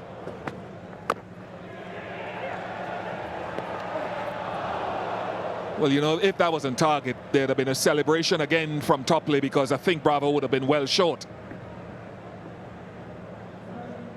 Yeah, I think this is close for the West Indian batsman, but I think it's... Oh, he's not even in the picture. Not even in the picture. And again, England used the surface. Ball into the pitch. See the wicket, not quite timed by Jason Holder. Bat turning in his hand, and largely down to Rhys Topley hitting the surface, hitting the pitch. Ball just sitting in a touch. Good catch out in the deep. Good balance by Chris Jordan.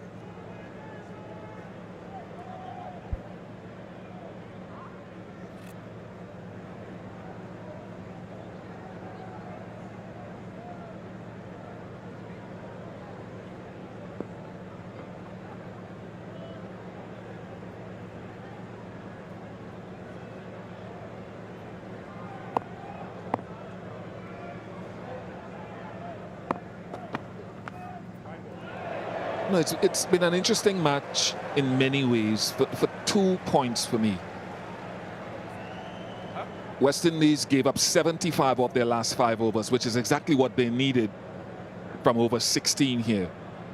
I don't think the West Indies bowled as well as they could have on the surface. England played well.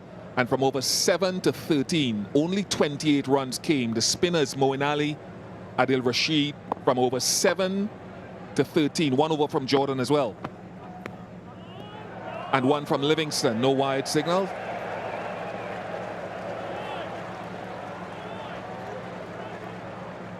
I don't think the umpires have had the greatest nights in decision making from no balls and wide. Again, I thought that was a wide. But what you mentioned there, I thought the West Indies, after the 17th over, changed their plan. We see this again. I know it's outside the blue line, but Bravo moves across, so the line should move with him. But I still think that's a wide.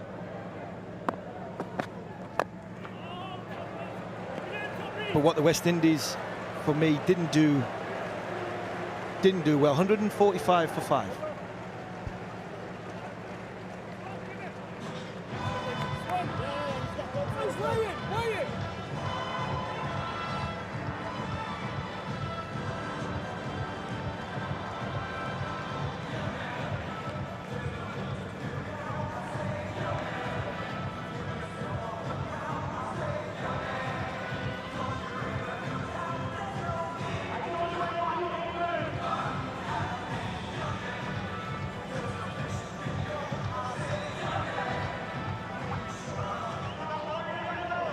Manhattan's overs number 5, 14 and 15 for West Indies were the big overs.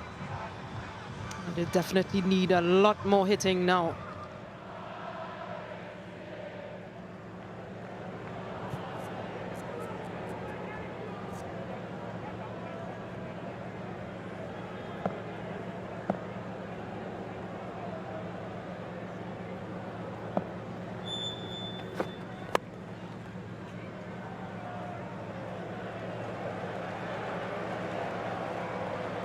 turned down the single because Pollard feels that he's the one, rightly or wrongly, that will do the heavy lifting. But Jordan has gone Yorker. He's gone a lot of attempted Yorkers, I would say. There's a man at deep extra cover, left of your screen, long off, long on, and forward square and mid-wicket.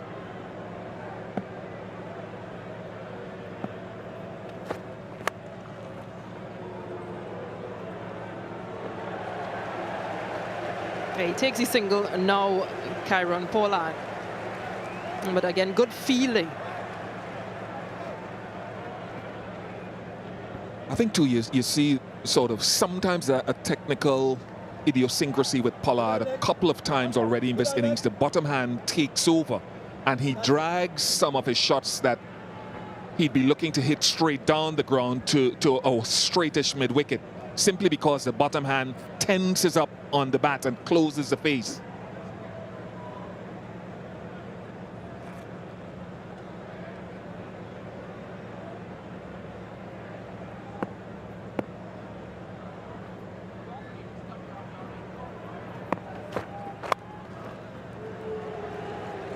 And to be honest, he hasn't really scored much runs in this series so far. So that repetition and being able to, that muscle memory repetition is not fully there, I'd say. But he is a powerful man, and he can clear the boundary at any given point. But it's just not happening right now. But it's also good bowling by Chris Jordan. Talk about players bowling that full of length. I think after 17 overs with the West Indies with the ball, they went to that full length, but they went wide, didn't quite get it right on the white line. It was in the slot, and England were able to access 360 of the boundary, where this has been fantastic execution of the Yorker from Chris Jordan.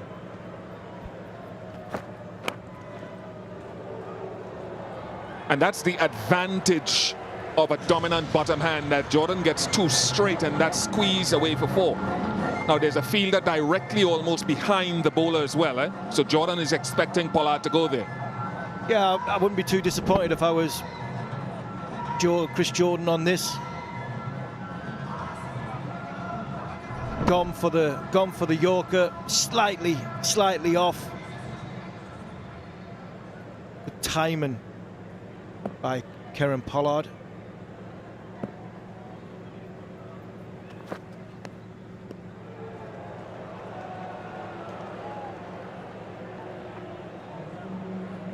I just want to point out this fielder again, and it's not the first time we've seen it. We saw it last year against South Africa. We saw it in the World Cup against South Africa. Pollard held out to a fielder in that area closer to the bowler, though, because straight is his strong suit.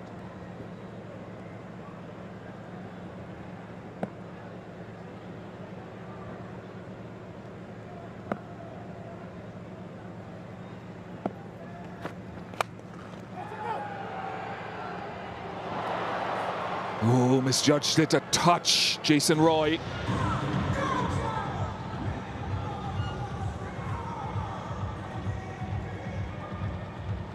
Yeah, again, you mentioned that bat turning in his hands in Kieron Pollard. A good effort in the deep, but just falling short of that fielder. Gets him 4 runs. Yeah, he's disappointed. Either you take the catch or you save the boundary. I don't blame him for going for the catch at all.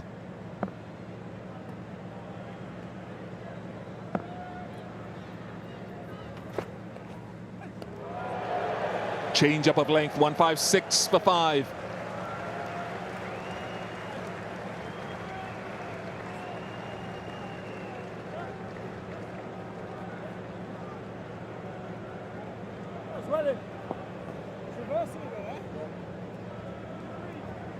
It's been a good evening for these supporters coming into the ground and being entertained with a lot of 6 hitting, and of course the atmosphere. Some music, some drinks. Yeah, good fun for them. and good support for England's team.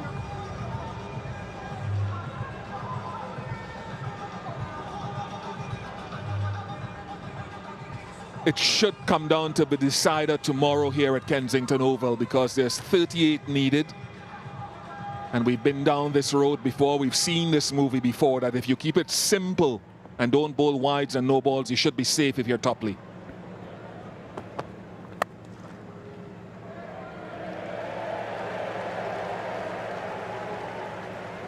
I think West Indies fans and West Indies supporters might just be thinking about, where is Akeed Hossain? Even he would have fallen short hitting 28. It's 38 needed, Stacey. Good though from England today. Good from Moeen Ali. Moeen Ali led well, batted well, bowled well.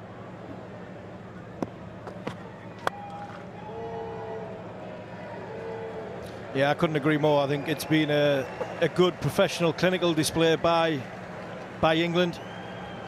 But Moeen Ali batting in the first half was very good. He'd be pleased. A little bit more time to understand that he was captain, a little bit more time to plan going into these two games over the weekend. I think his bowling changes have been excellent. I think his field positions have been excellent. I think his bowlers have backed him up. Fielders have thrown themselves around in the field.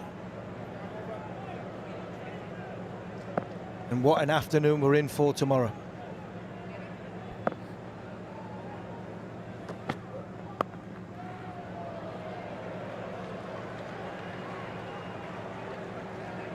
Yeah, what we're looking for is good pitch conditions so these fans can see a good culmination to a wonderfully contested series.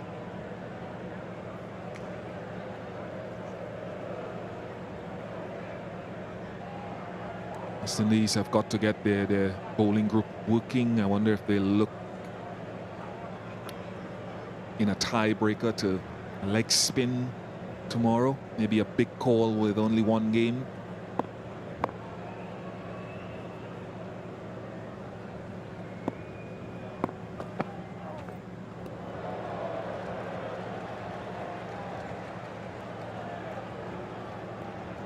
Wondered if that was above waist high, you know.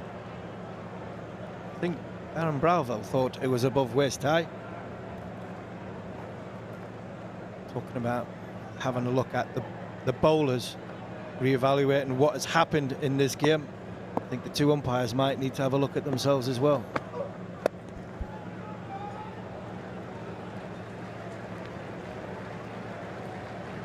Well, I think they've been consistent. They've gotten it wrong for both teams.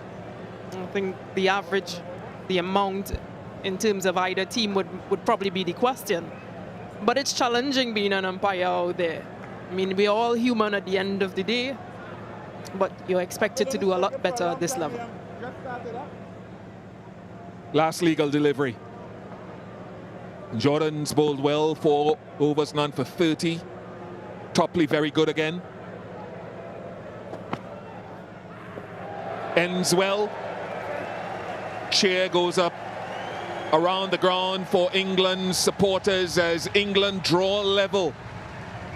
Series tied up at 2-all. England win by 34 runs. Very well led tonight by this man in the absence of Eoin Morgan. He'll be very pleased with this performance, especially leading from the front, taking wickets. His bowling changes were absolutely on point. Smiles are wrong, but tomorrow is going to be that day to decide the series.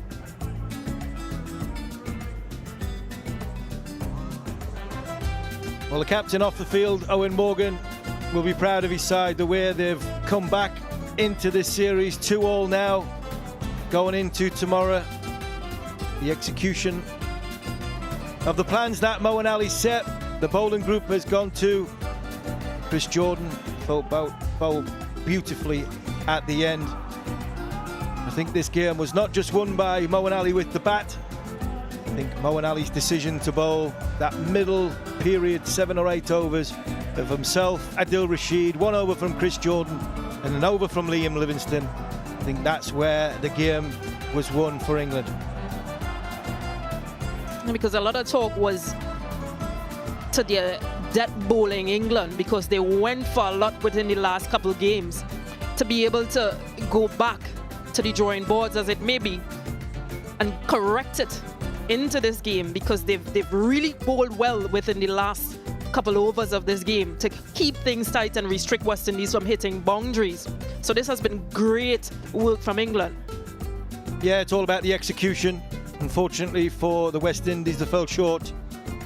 King and Myers got them off to a good start. Myers 40 off 23 balls.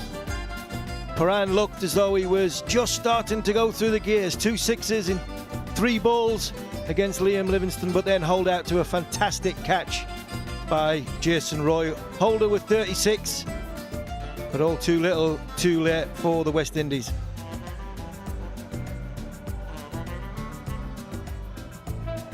And with the exception of Topley getting that 1 wicket, it has literally been the spin show. It has been spin troubles for West Indies. And just not being able to put away those bowling over those overs from those spinners. It'll be an area of concern for them. England win this 4th Betway T20 International by 34 runs. 2 half-centuries, Roy and Moeen Ali. Spin has been the downfall for the West Indies. Moeen Ali were 2 for 28, Liam Livingstone 1 for 18, and Adil Rashid 1 for 28. And some stats for West Indies: Mayers with 40, Jason Holder with 36, and Brandon King 26, and Puran with 22. But nobody being able to just continue and bat deep and see to take this one away from England.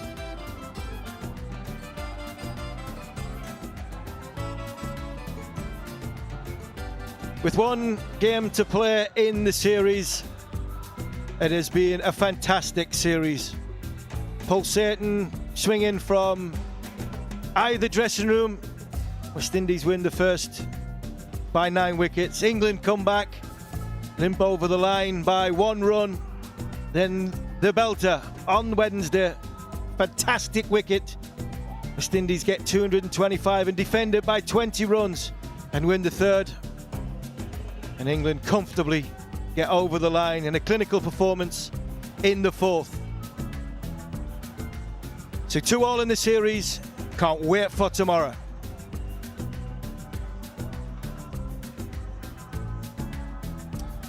Well, Moeen Ali has had an amazing night. A little bit more time to digest that he's captain, working the plans in the order. First couple of scoring shots, and then he got into gear. Fantastic strike down the ground, lovely shot over extra cover.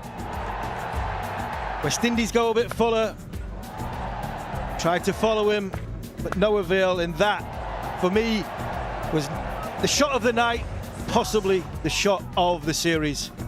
And not only with the bat, he was fantastic as captain, his decision making, and his bowling. West Indies just didn't have the answers and hold out both times. Superb night by Moeen Ali.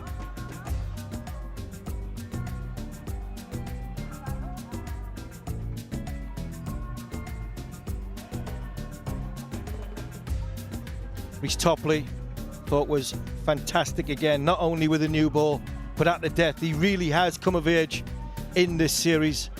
Question marks about Reece Topley's body and durability and putting games together. Well, England will need him to go again tomorrow. Don't think there's any question like last weekend.